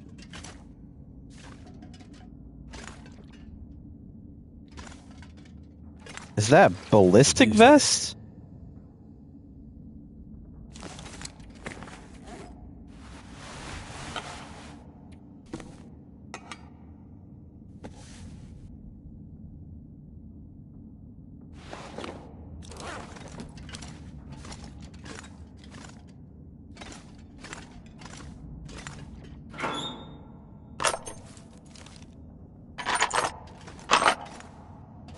God, they're giving me a shitload of ammo. Holy.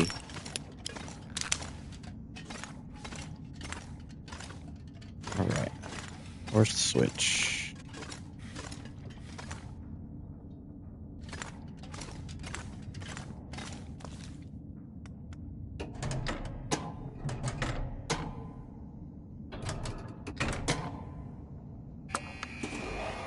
Primed and activated.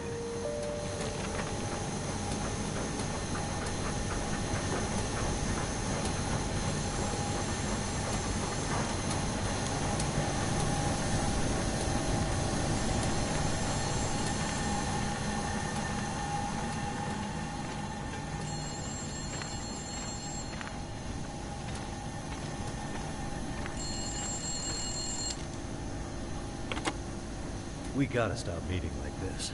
How goes the war? Not sure. I think we're winning? 2 green lights on the board. Feels like we could be. Something doesn't feel quite right. What do you mean? I don't know. Can't put my finger on it. We'll keep an eye on it. I need you upright and breathing out there, getting shit done. I'm on it. Atwood's getting squirrely. She's pretty sure tonight's Aurora is going to be a big one. I don't need to tell you how important this is, do I, Mackenzie? I know what I need to do. I'm seeing some pressure building in the geothermal system. Gotta get that next station online ASAP, or we're gonna have problems. Understood. I'll get it done. Sorry to add more pressure, Mackenzie. Please be careful out there. You know me. Careful is my middle name. I think you mean crashing my plane and having endless bad luck is your middle name. Still here, though. Let's keep it that way.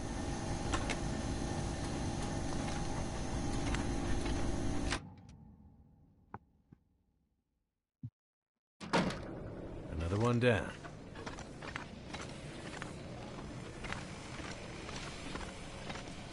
What the hell is that glowing stuff? It's like the aurora. On the ground. Oh, great. Coffee time.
These wolves need to fuck off.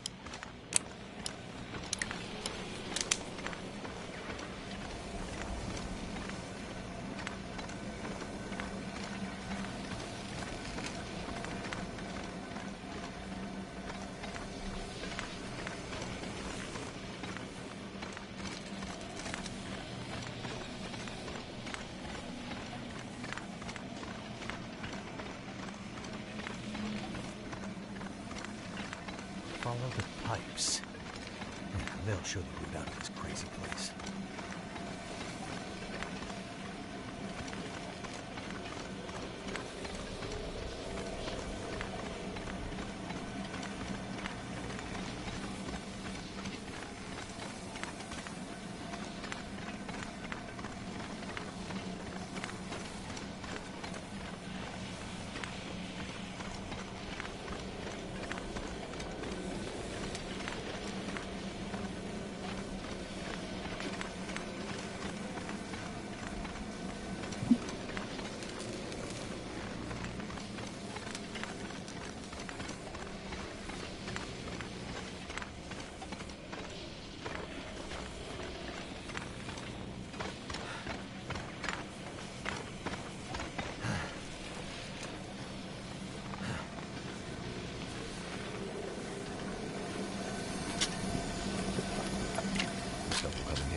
Man, ooh.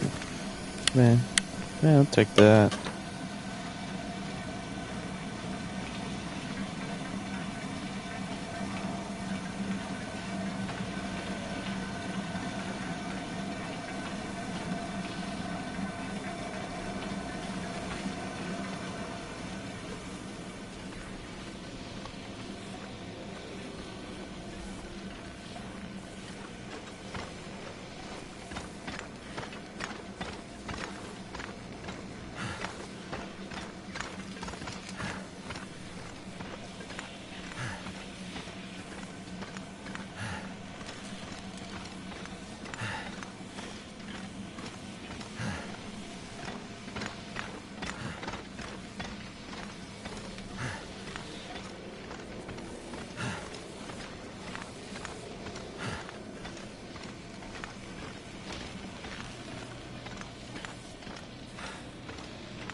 It's almost like I'm stuck in crazy mountains.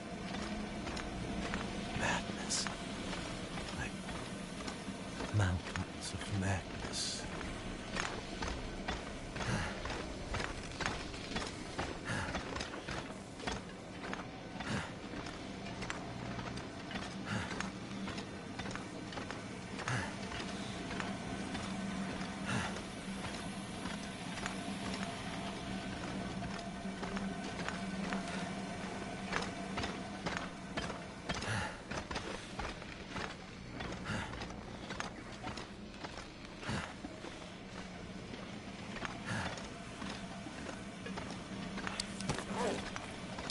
Coffee time.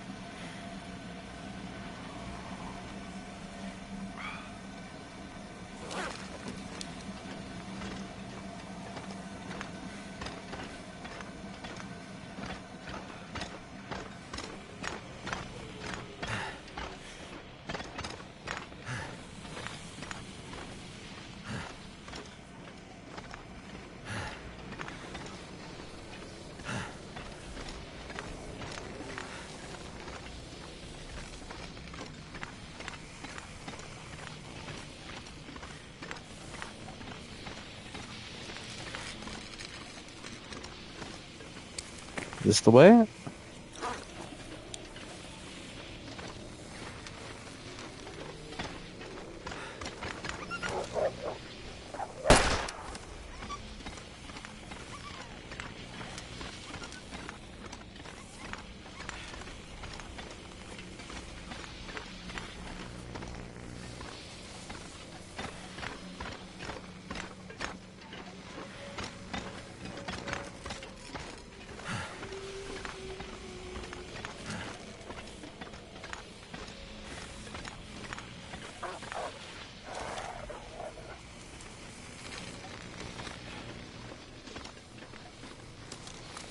I gotta hurry. I need to get back to Suzuki before nightfall.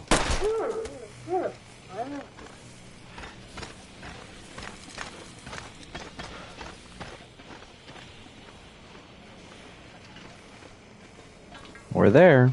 Made it.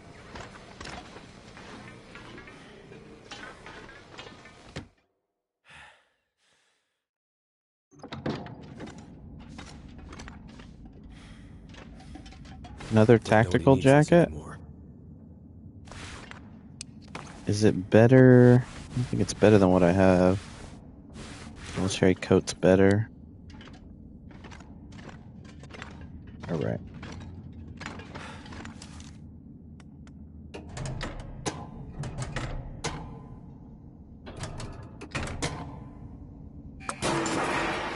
That's the last of them.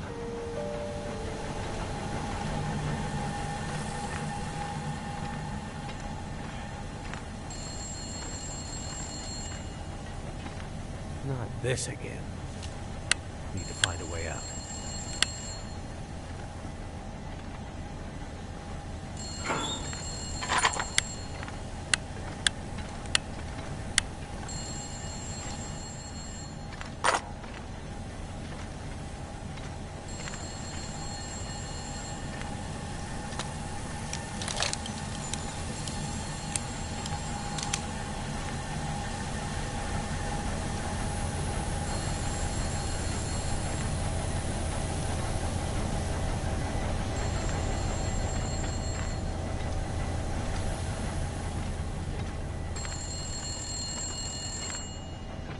I think a marine flare.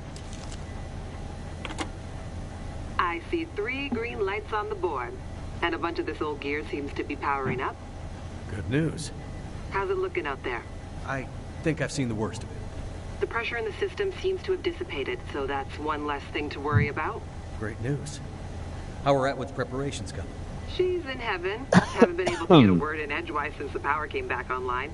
She's been running from system to system, and I am just trying to stay out of her way. All right. Let's hope her plan works. Tell that man to stop fooling around and get back here on the double. I gotta go. If the big Aurora appears before we're ready... I remember. Life's work down the tube. Exactly. Be careful out there, Mackenzie. And get back to us soon. I'm on my way.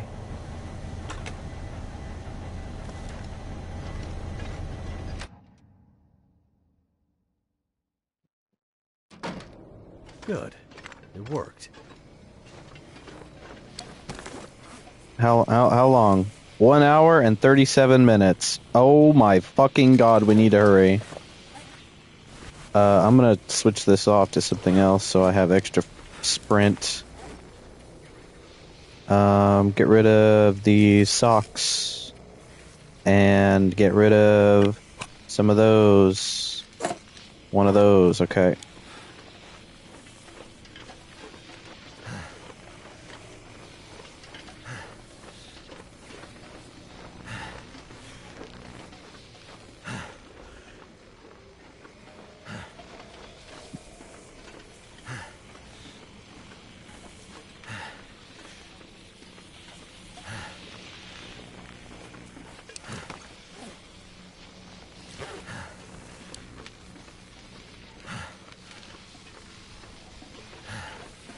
The air tastes funny, like metal in my mouth. Oh, good, I'm getting radiated all the fuck. Well, if it tastes funny, I should probably... Never mind, I don't even have my gas mask anymore. Oh, shit.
Oh my god, are we getting close? Starting to.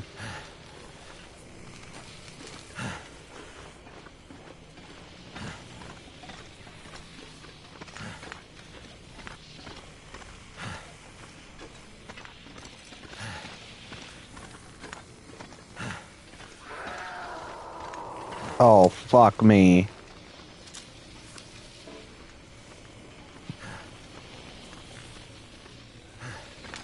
What the hell was that?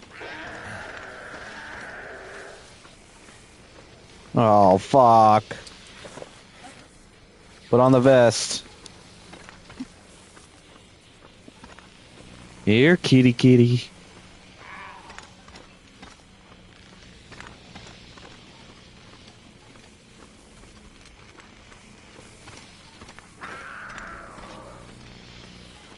Oh my god, where the fuck are you? Oh, shit! Is that what I think it is?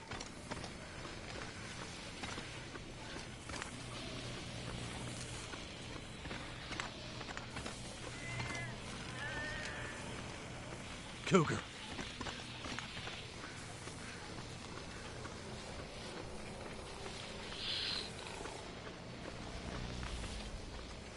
Where you at?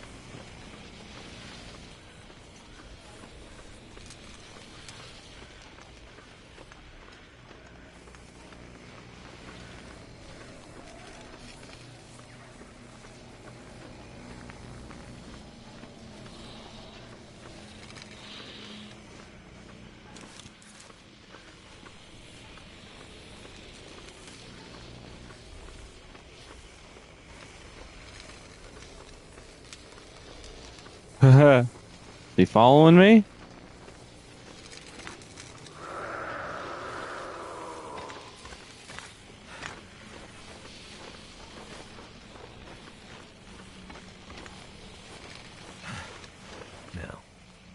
for Suzuki before it's too late. Oh. I was lucky. He was on the other side, away from me.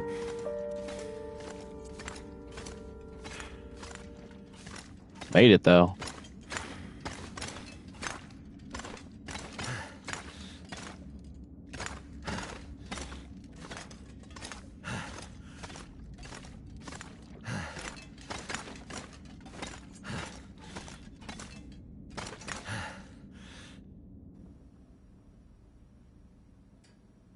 You did it, Mackenzie! Yes, good work, young man. It was no trouble. Now, do you have everything you need? I think so. I still have a job for you. Right. Please, accompany Jace up to... I can handle that alone, Dr. Atwood. He's already done enough.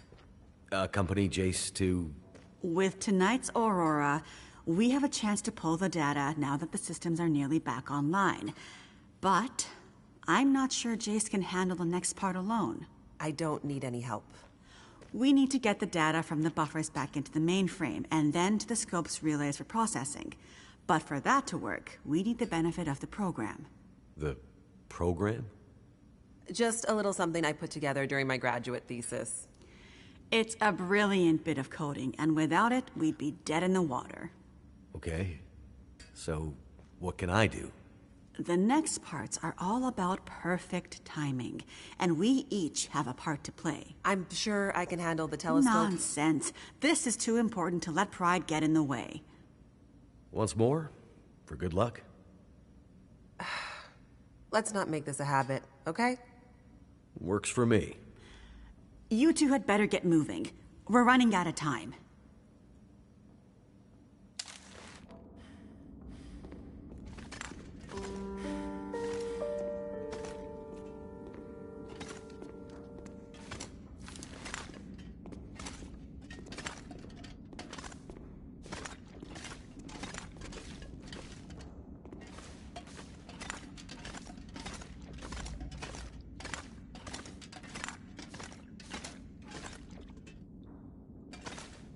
Could they have built a more confusing space?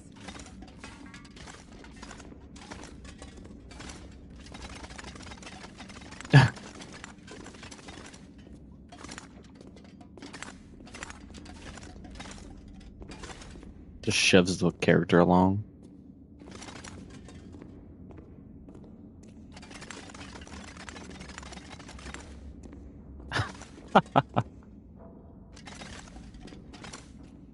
Oh my god, her neck.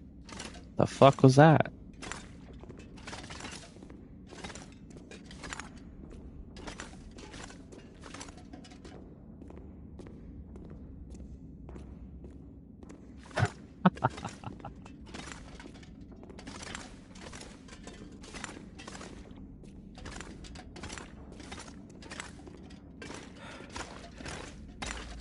This place is old, but it has good bones.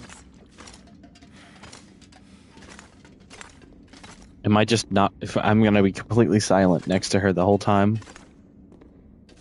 He's never gonna say anything. Just leave her hanging.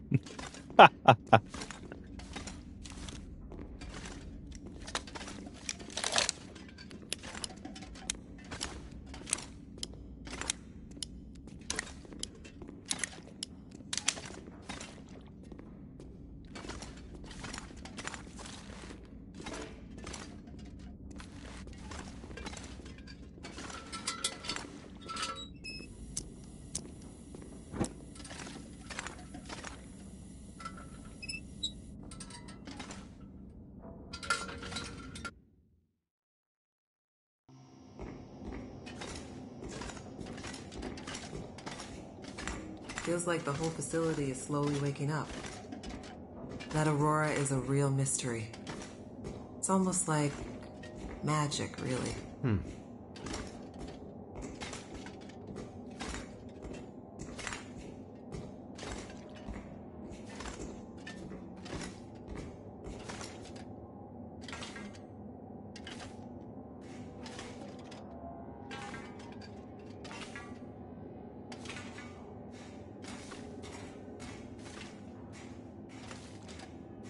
Imagine the logistics involved in building this facility. Staggering.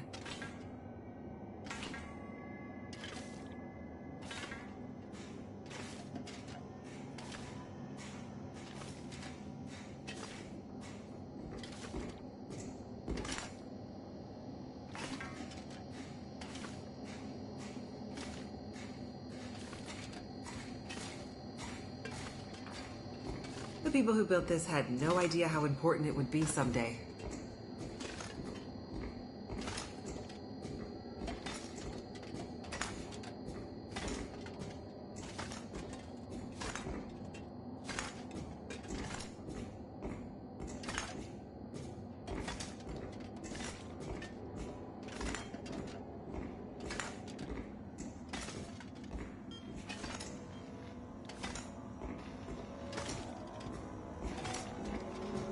Well, well, there she is, the Suzuki Radio Telescope. Isn't she beautiful? Lit up by the aurora, no less. I've never seen it so bright. It's massive. Let's hope we're not too late.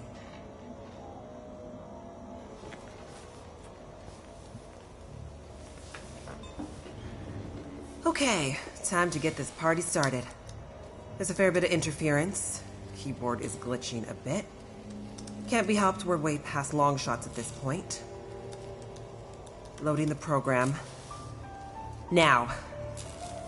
Are you in place? I'm seeing some spikes on the sensors at the peak. Shouldn't be long now. What do you need me to do? Okay, this is the tricky part. I'm gonna have to run the program and update the code in real time to modulate for the aberrant magnetic field and... Jace. So I'll be busy focusing on that. Meanwhile, once the telescope grabs a signal, we'll need to follow the source.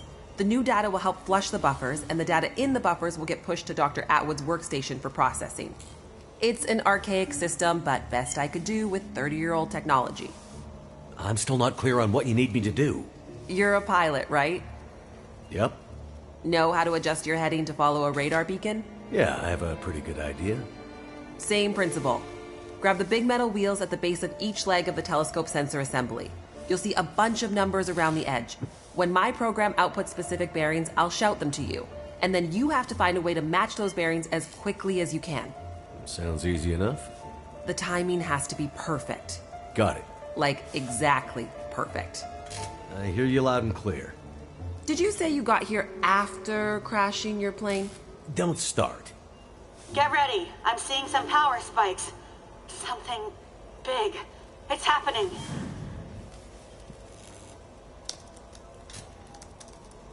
Get ready, Mackenzie.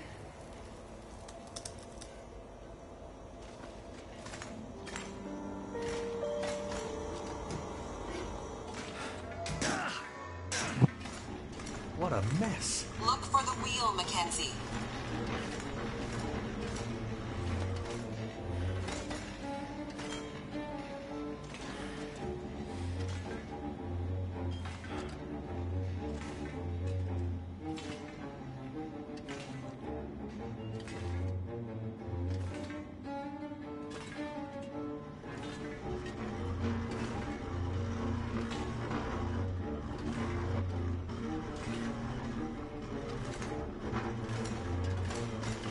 Here we go. 141 degrees.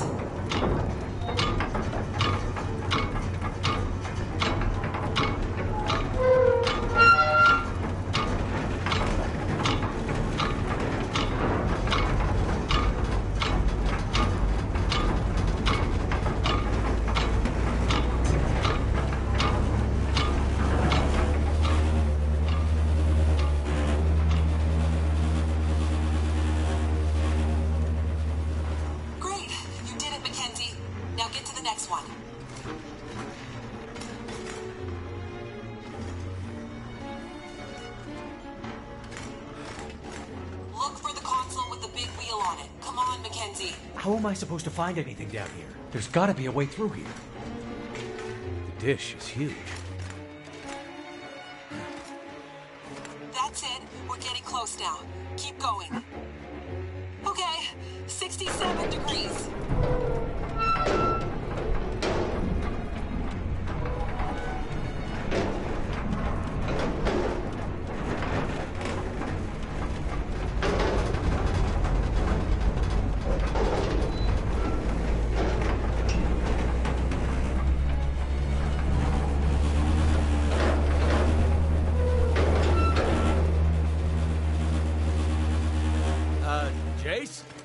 Everything okay over there? Don't worry.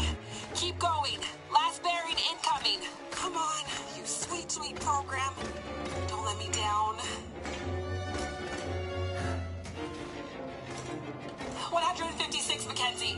Get to 156 before the whole thing blows.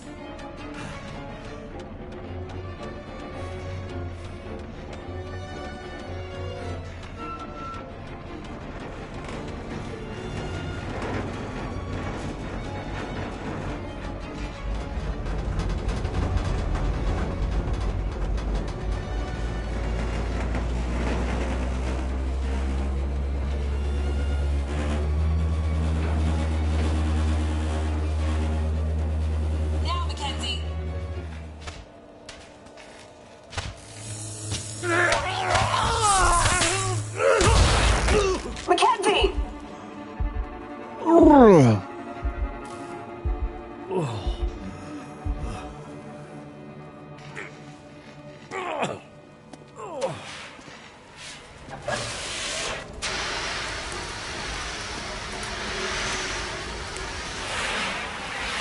The program?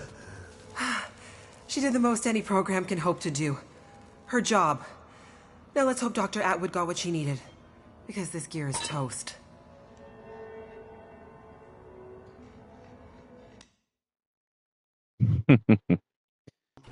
That was close.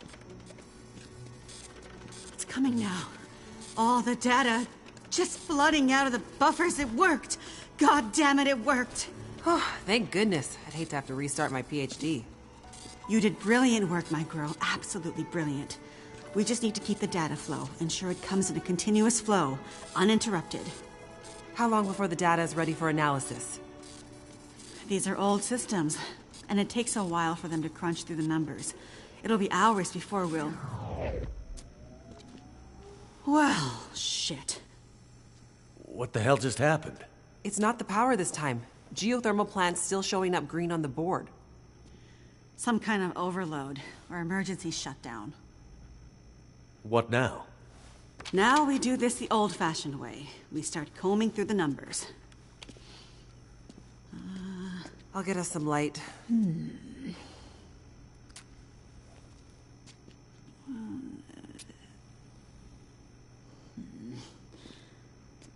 Do you see anything that would indicate the level of K-index we might expect to... Shush, girl. Let me read. Huh. Do you want me to grab a printout and I... Could it be a G10? Is there something I can do to... Aha! Here it is. Here it is. There it is. What do you see? It can't be. That silly old British bastard was right. He just never knew how right he was. Why did it have to happen in our time? British bastard? Please explain.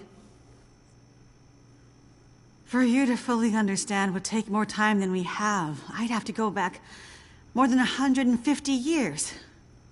I like a good story. I think we deserve some answers. We finally get answers. Very well. Oh my god, here it is. In 1865, a British scientist and naval officer was tasked with supporting the research of a scientific team, seeking to create a kind of communication that could travel over the air. The Admiralty felt that dependence on the telegraph was holding them back. This Navy man was inspired by stories he'd heard about the Carrington event 6 years prior. At the time, the largest geomagnetic event ever recorded. That's true. That's He a real had heard thing. that the abundance of static electricity in the air had powered telegraph lines, even after the operators had unplugged them. Fires broke out due to this geomagnetically induced current. It got him thinking. This scientist's research led him all over the world, and he began to piece together a picture of the Earth's geomagnetic profile, and something about the operation of the sun and its effects on the Earth's magnetic field. Remember, this was 150 years ago, and well before they had the equipment to prove any of this. But a theory began to take shape in his mind that suggested the sun went through cycles of geomagnetic activity, waxing and waning, but sometimes spiking inexplicably in dramatic ways. The historical record held evidence of many of these events, but in pre-industrial times, the impacts were more subtle. Even in the mid-1800s, there wasn't enough power infrastructure to really feel the impact of these spikes, so it wasn't of grave concern. But the growing dependence on telegraphy suggested this shouldn't be ignored. And this scientist predicted that if the level of electrification continued to grow exponentially, as was predicted, this would create a serious vulnerability that could be exploited by their enemies at great cost to industry and society at large. He was given a secret commission from the Royal Geographical Society to prove his theories and to come up with a strategy that would ensure the British were in the strongest position to exploit any such geomagnetic disaster. After another decade of research, this scientist began to suspect that this geomagnetic current that existed all around them could impact many other things, and more deeply. He began to study migration patterns of animals, and gathered evidence of whale strandings, bird die-offs, and other unexplained mysteries relating to animals' innate abilities to navigate vast distances with great precision, without the benefit of modern tools or equipment. Eventually, he knew he had to travel north to the Arctic to really test his theories. And in December of 1865, he took a ship and a crew of Navy scientists and mariners in a specially commissioned research vessel, a modified bomb mortar ship, fashioned after the Terror and Erebus from the ill-fated Franklin expedition. His ship was named the HMS In Tenebris, and he took it and a crew far above the Arctic Circle, along with an array of unique recording equipments he had crafted himself, with the hope of collecting data to support his theories. This scientist and Navy man was Captain Edmund Wintermute. The word in Mackenzie's secret message. It was a person's name. Wintermute's mission was to collect data near the Arctic Circle, and he and his crew were also tasked with the goal of resupplying a small Navy research outpost that had been set up as part of Wintermute's program the year before. Some of the crew on Wintermute's ship was designated as relief for the outpost crew, and Wintermute was meant to bring the replaced men home to their families. A few days away from the Arctic Circle and 2 days from their destination, Wintermute recorded increasingly active aurora and other geomagnetic activity around the ship, including St. Elmo's Fire. But he also noticed something else. As evidenced by their journals, many of the crew were having trouble sleeping, with some experiencing full-blown insomnia that worsened as they traveled further north. Some were also beginning to forget things, their journal entries occasionally slipping into childlike language or outright gibberish. 2 days out from their destination, the night watch rang the ship's bell to announce a man had gone overboard. The man, an experienced mariner, had been observed to simply walk off the deck of the ship. By all rights, a calm and dependable sailor. This event shook the crew's morale. Wintermute did his best to keep them focused, but he was still inexperienced as a ship's captain, always more the scientist than sailor or Navy man, and he could tell the men were increasingly becoming anxious, even distrustful. Walked off the ship and straight into the water.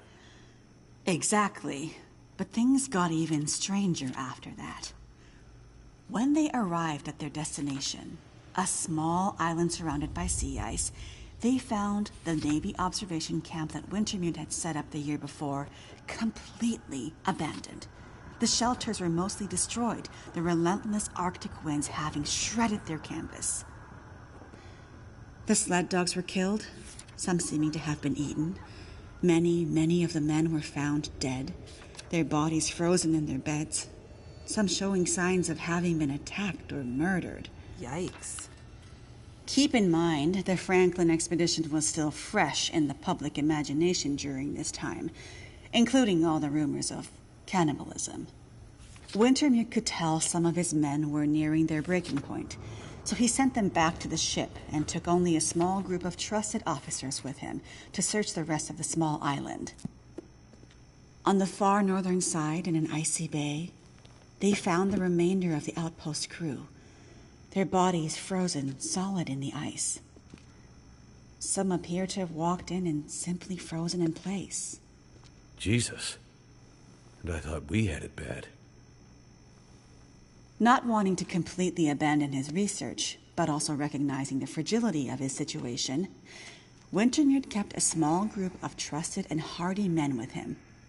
He offloaded sufficient provisions and equipment for them to survive up to 6 months, and sent the crew and the Intenebris back to London, with the request that they send a rescue ship to pick them up.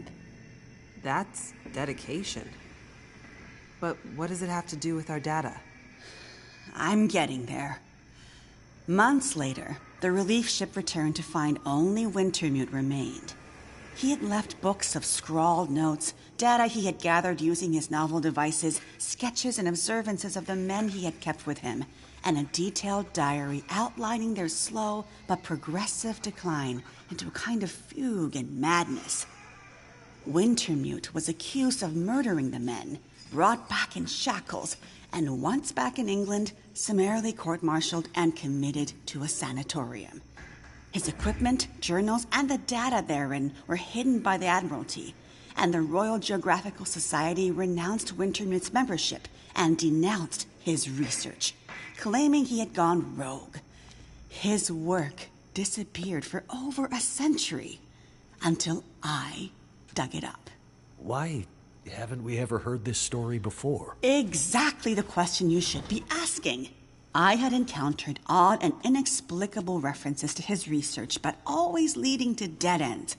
I finally managed to get my hands, through no small feat of my own canny research and a dogged determination, I might add, on a few of his earlier papers. It wasn't easy, believe me. A woman, let alone a woman who isn't white, had to work 10 times harder to get access to this material, but Yikes. I managed to do it. I spent the next 20 years piecing it together, tracing the fingerprints of Wintermute's theory, collecting his data, analyzing, and then adding to his research with research of my own using increasingly modern equipment. And the more I dug, the more data I collected, the more worried I became. Because not only had Wintermute's original fear come to pass, that the world had become dependent on the electrical grid, a technology that would easily be taken offline should any Carrington-level geomagnetic event occur, but even worse, that the Carrington event of 1859 was like a tiny spark compared to the massive, overwhelming storm that might come in the future. I started to talk to others about this, but of course people thought I was crazy. They ignored me at first, then started to denounce me, and then ostracize me. Until I eventually found myself so far on the fringes of accepted science that I was entirely isolated, with nobody to trust, nobody who would believe me. I lost my job, my marriage failed, all my academic credentials were thrown into question. Ah, this explains something about your reputation, Dr. Atwood. Nobody would believe me. Except for John, who you met as Jeremiah, Mr. Mackenzie. He was a young corporal in the Canadian military when I first met him. Handsome, as I recall. It's a long story on top of an already long story, so I won't tell it all here. But the important thing was he was stationed at a radar observation post along the Dew Line, far north, and started to observe some strange things of his own. He followed the trail, which eventually led him to me. Then when we got together, there were sparks, I tell you. To be believed by someone, it was like a drug. We worked to uncover more data, and he kept his eyes and ears open, using his military connections to gather more information carefully. And he moved up the ranks, but always stayed under the radar, putting his career aspirations aside to ensure he could stay close to the facilities we needed access to. But it was never going to last. At one point, he was caught accessing some classified data shared with our NATO allies, and they thought he was spying for the Russians, so they put him in military prison. And we lost touch. Years later, he actually found me here, at the radio telescope. He was a changed man. His fire was gone. They'd somehow broken him. He said he still believed, but he couldn't be part of this journey. And that's the last time I saw him. That was more than 20 years ago. I can't believe he's still alive. And on Great Bear, no less. You can't possibly believe that's some kind of coincidence. Jeremiah being here. What are you suggesting?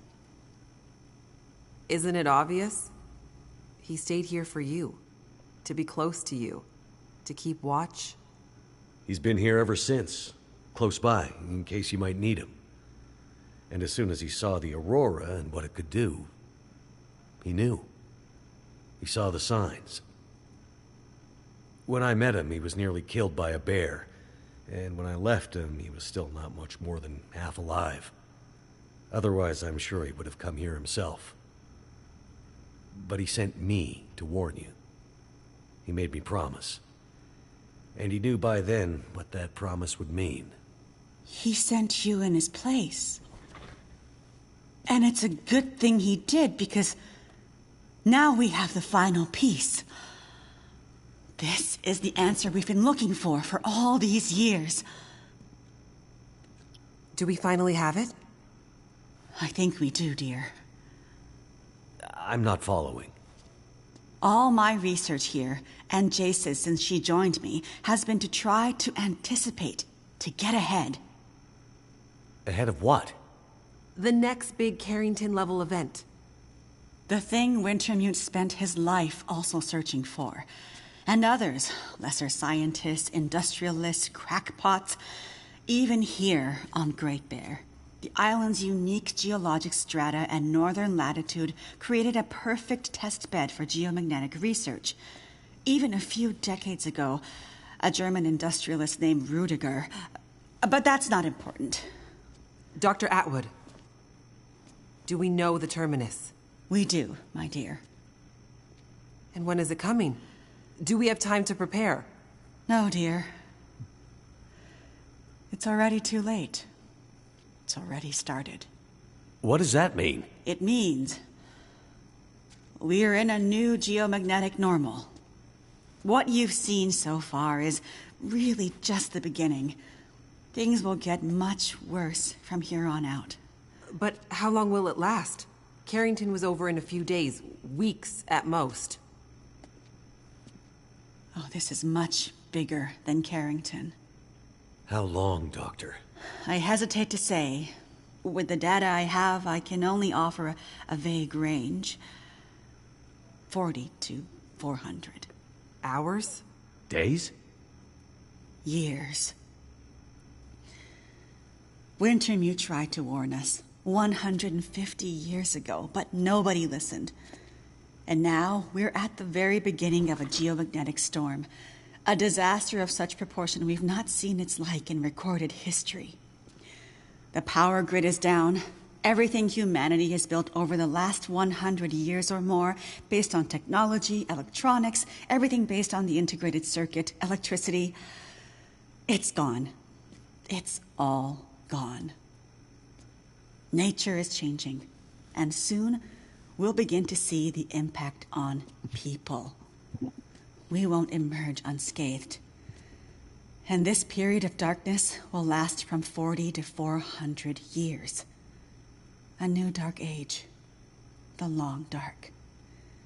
Boom! There it is. On the other side of it. I cannot even begin to guess. Then I need to warn her. I need to get to Perseverance Mills. You're talking about your ex-wife, the doctor? Astrid will be there. And she needs what's in this hard case. What's in the case? And what kind of doctor? She's a researcher. Insomnia, memory loss, fugue states. I think she stole some experimental meds. She's trying to help a friend. A child that's suffering from some mysterious illness. I'm not sure. Go to her. Regardless of what's in the case, you can bring her here. Her and anyone else you care about. We have to think about the survival of the species now. But what can we possibly do here? Oh, Jace, my silly girl. Have you forgotten what this facility is built on? I just know it's some government thing. Before it was repurposed for use with the radio telescope, this was an observation post for monitoring satellite communications. Mostly American, Russian, some Chinese, Cold War stuff. But why here? Who would think we'd be spying from here? Exactly. A few floors below us are the magnetically shielded dorms and storerooms designed for the folks who used to live and work here, back in the Cold War. The whole place is basically a big bunker. Right. And the team that built the geothermal plant left various supplies behind. Exactly. There's probably enough dry rations and assorted supplies there to feed dozens of people for a couple of years. Survival of the species, huh? I'm afraid so. Then I better get to it.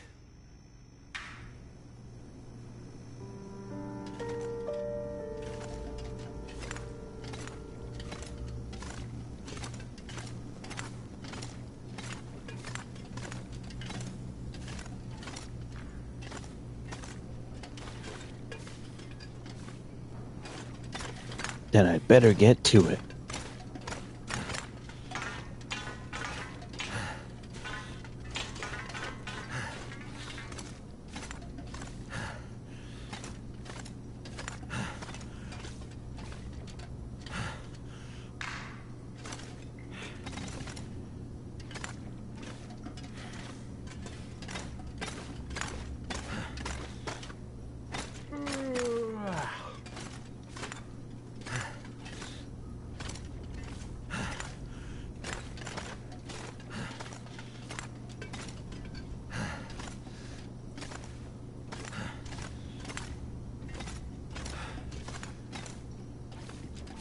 Well, I was going to end the stream by taking a nap, but I guess this is it.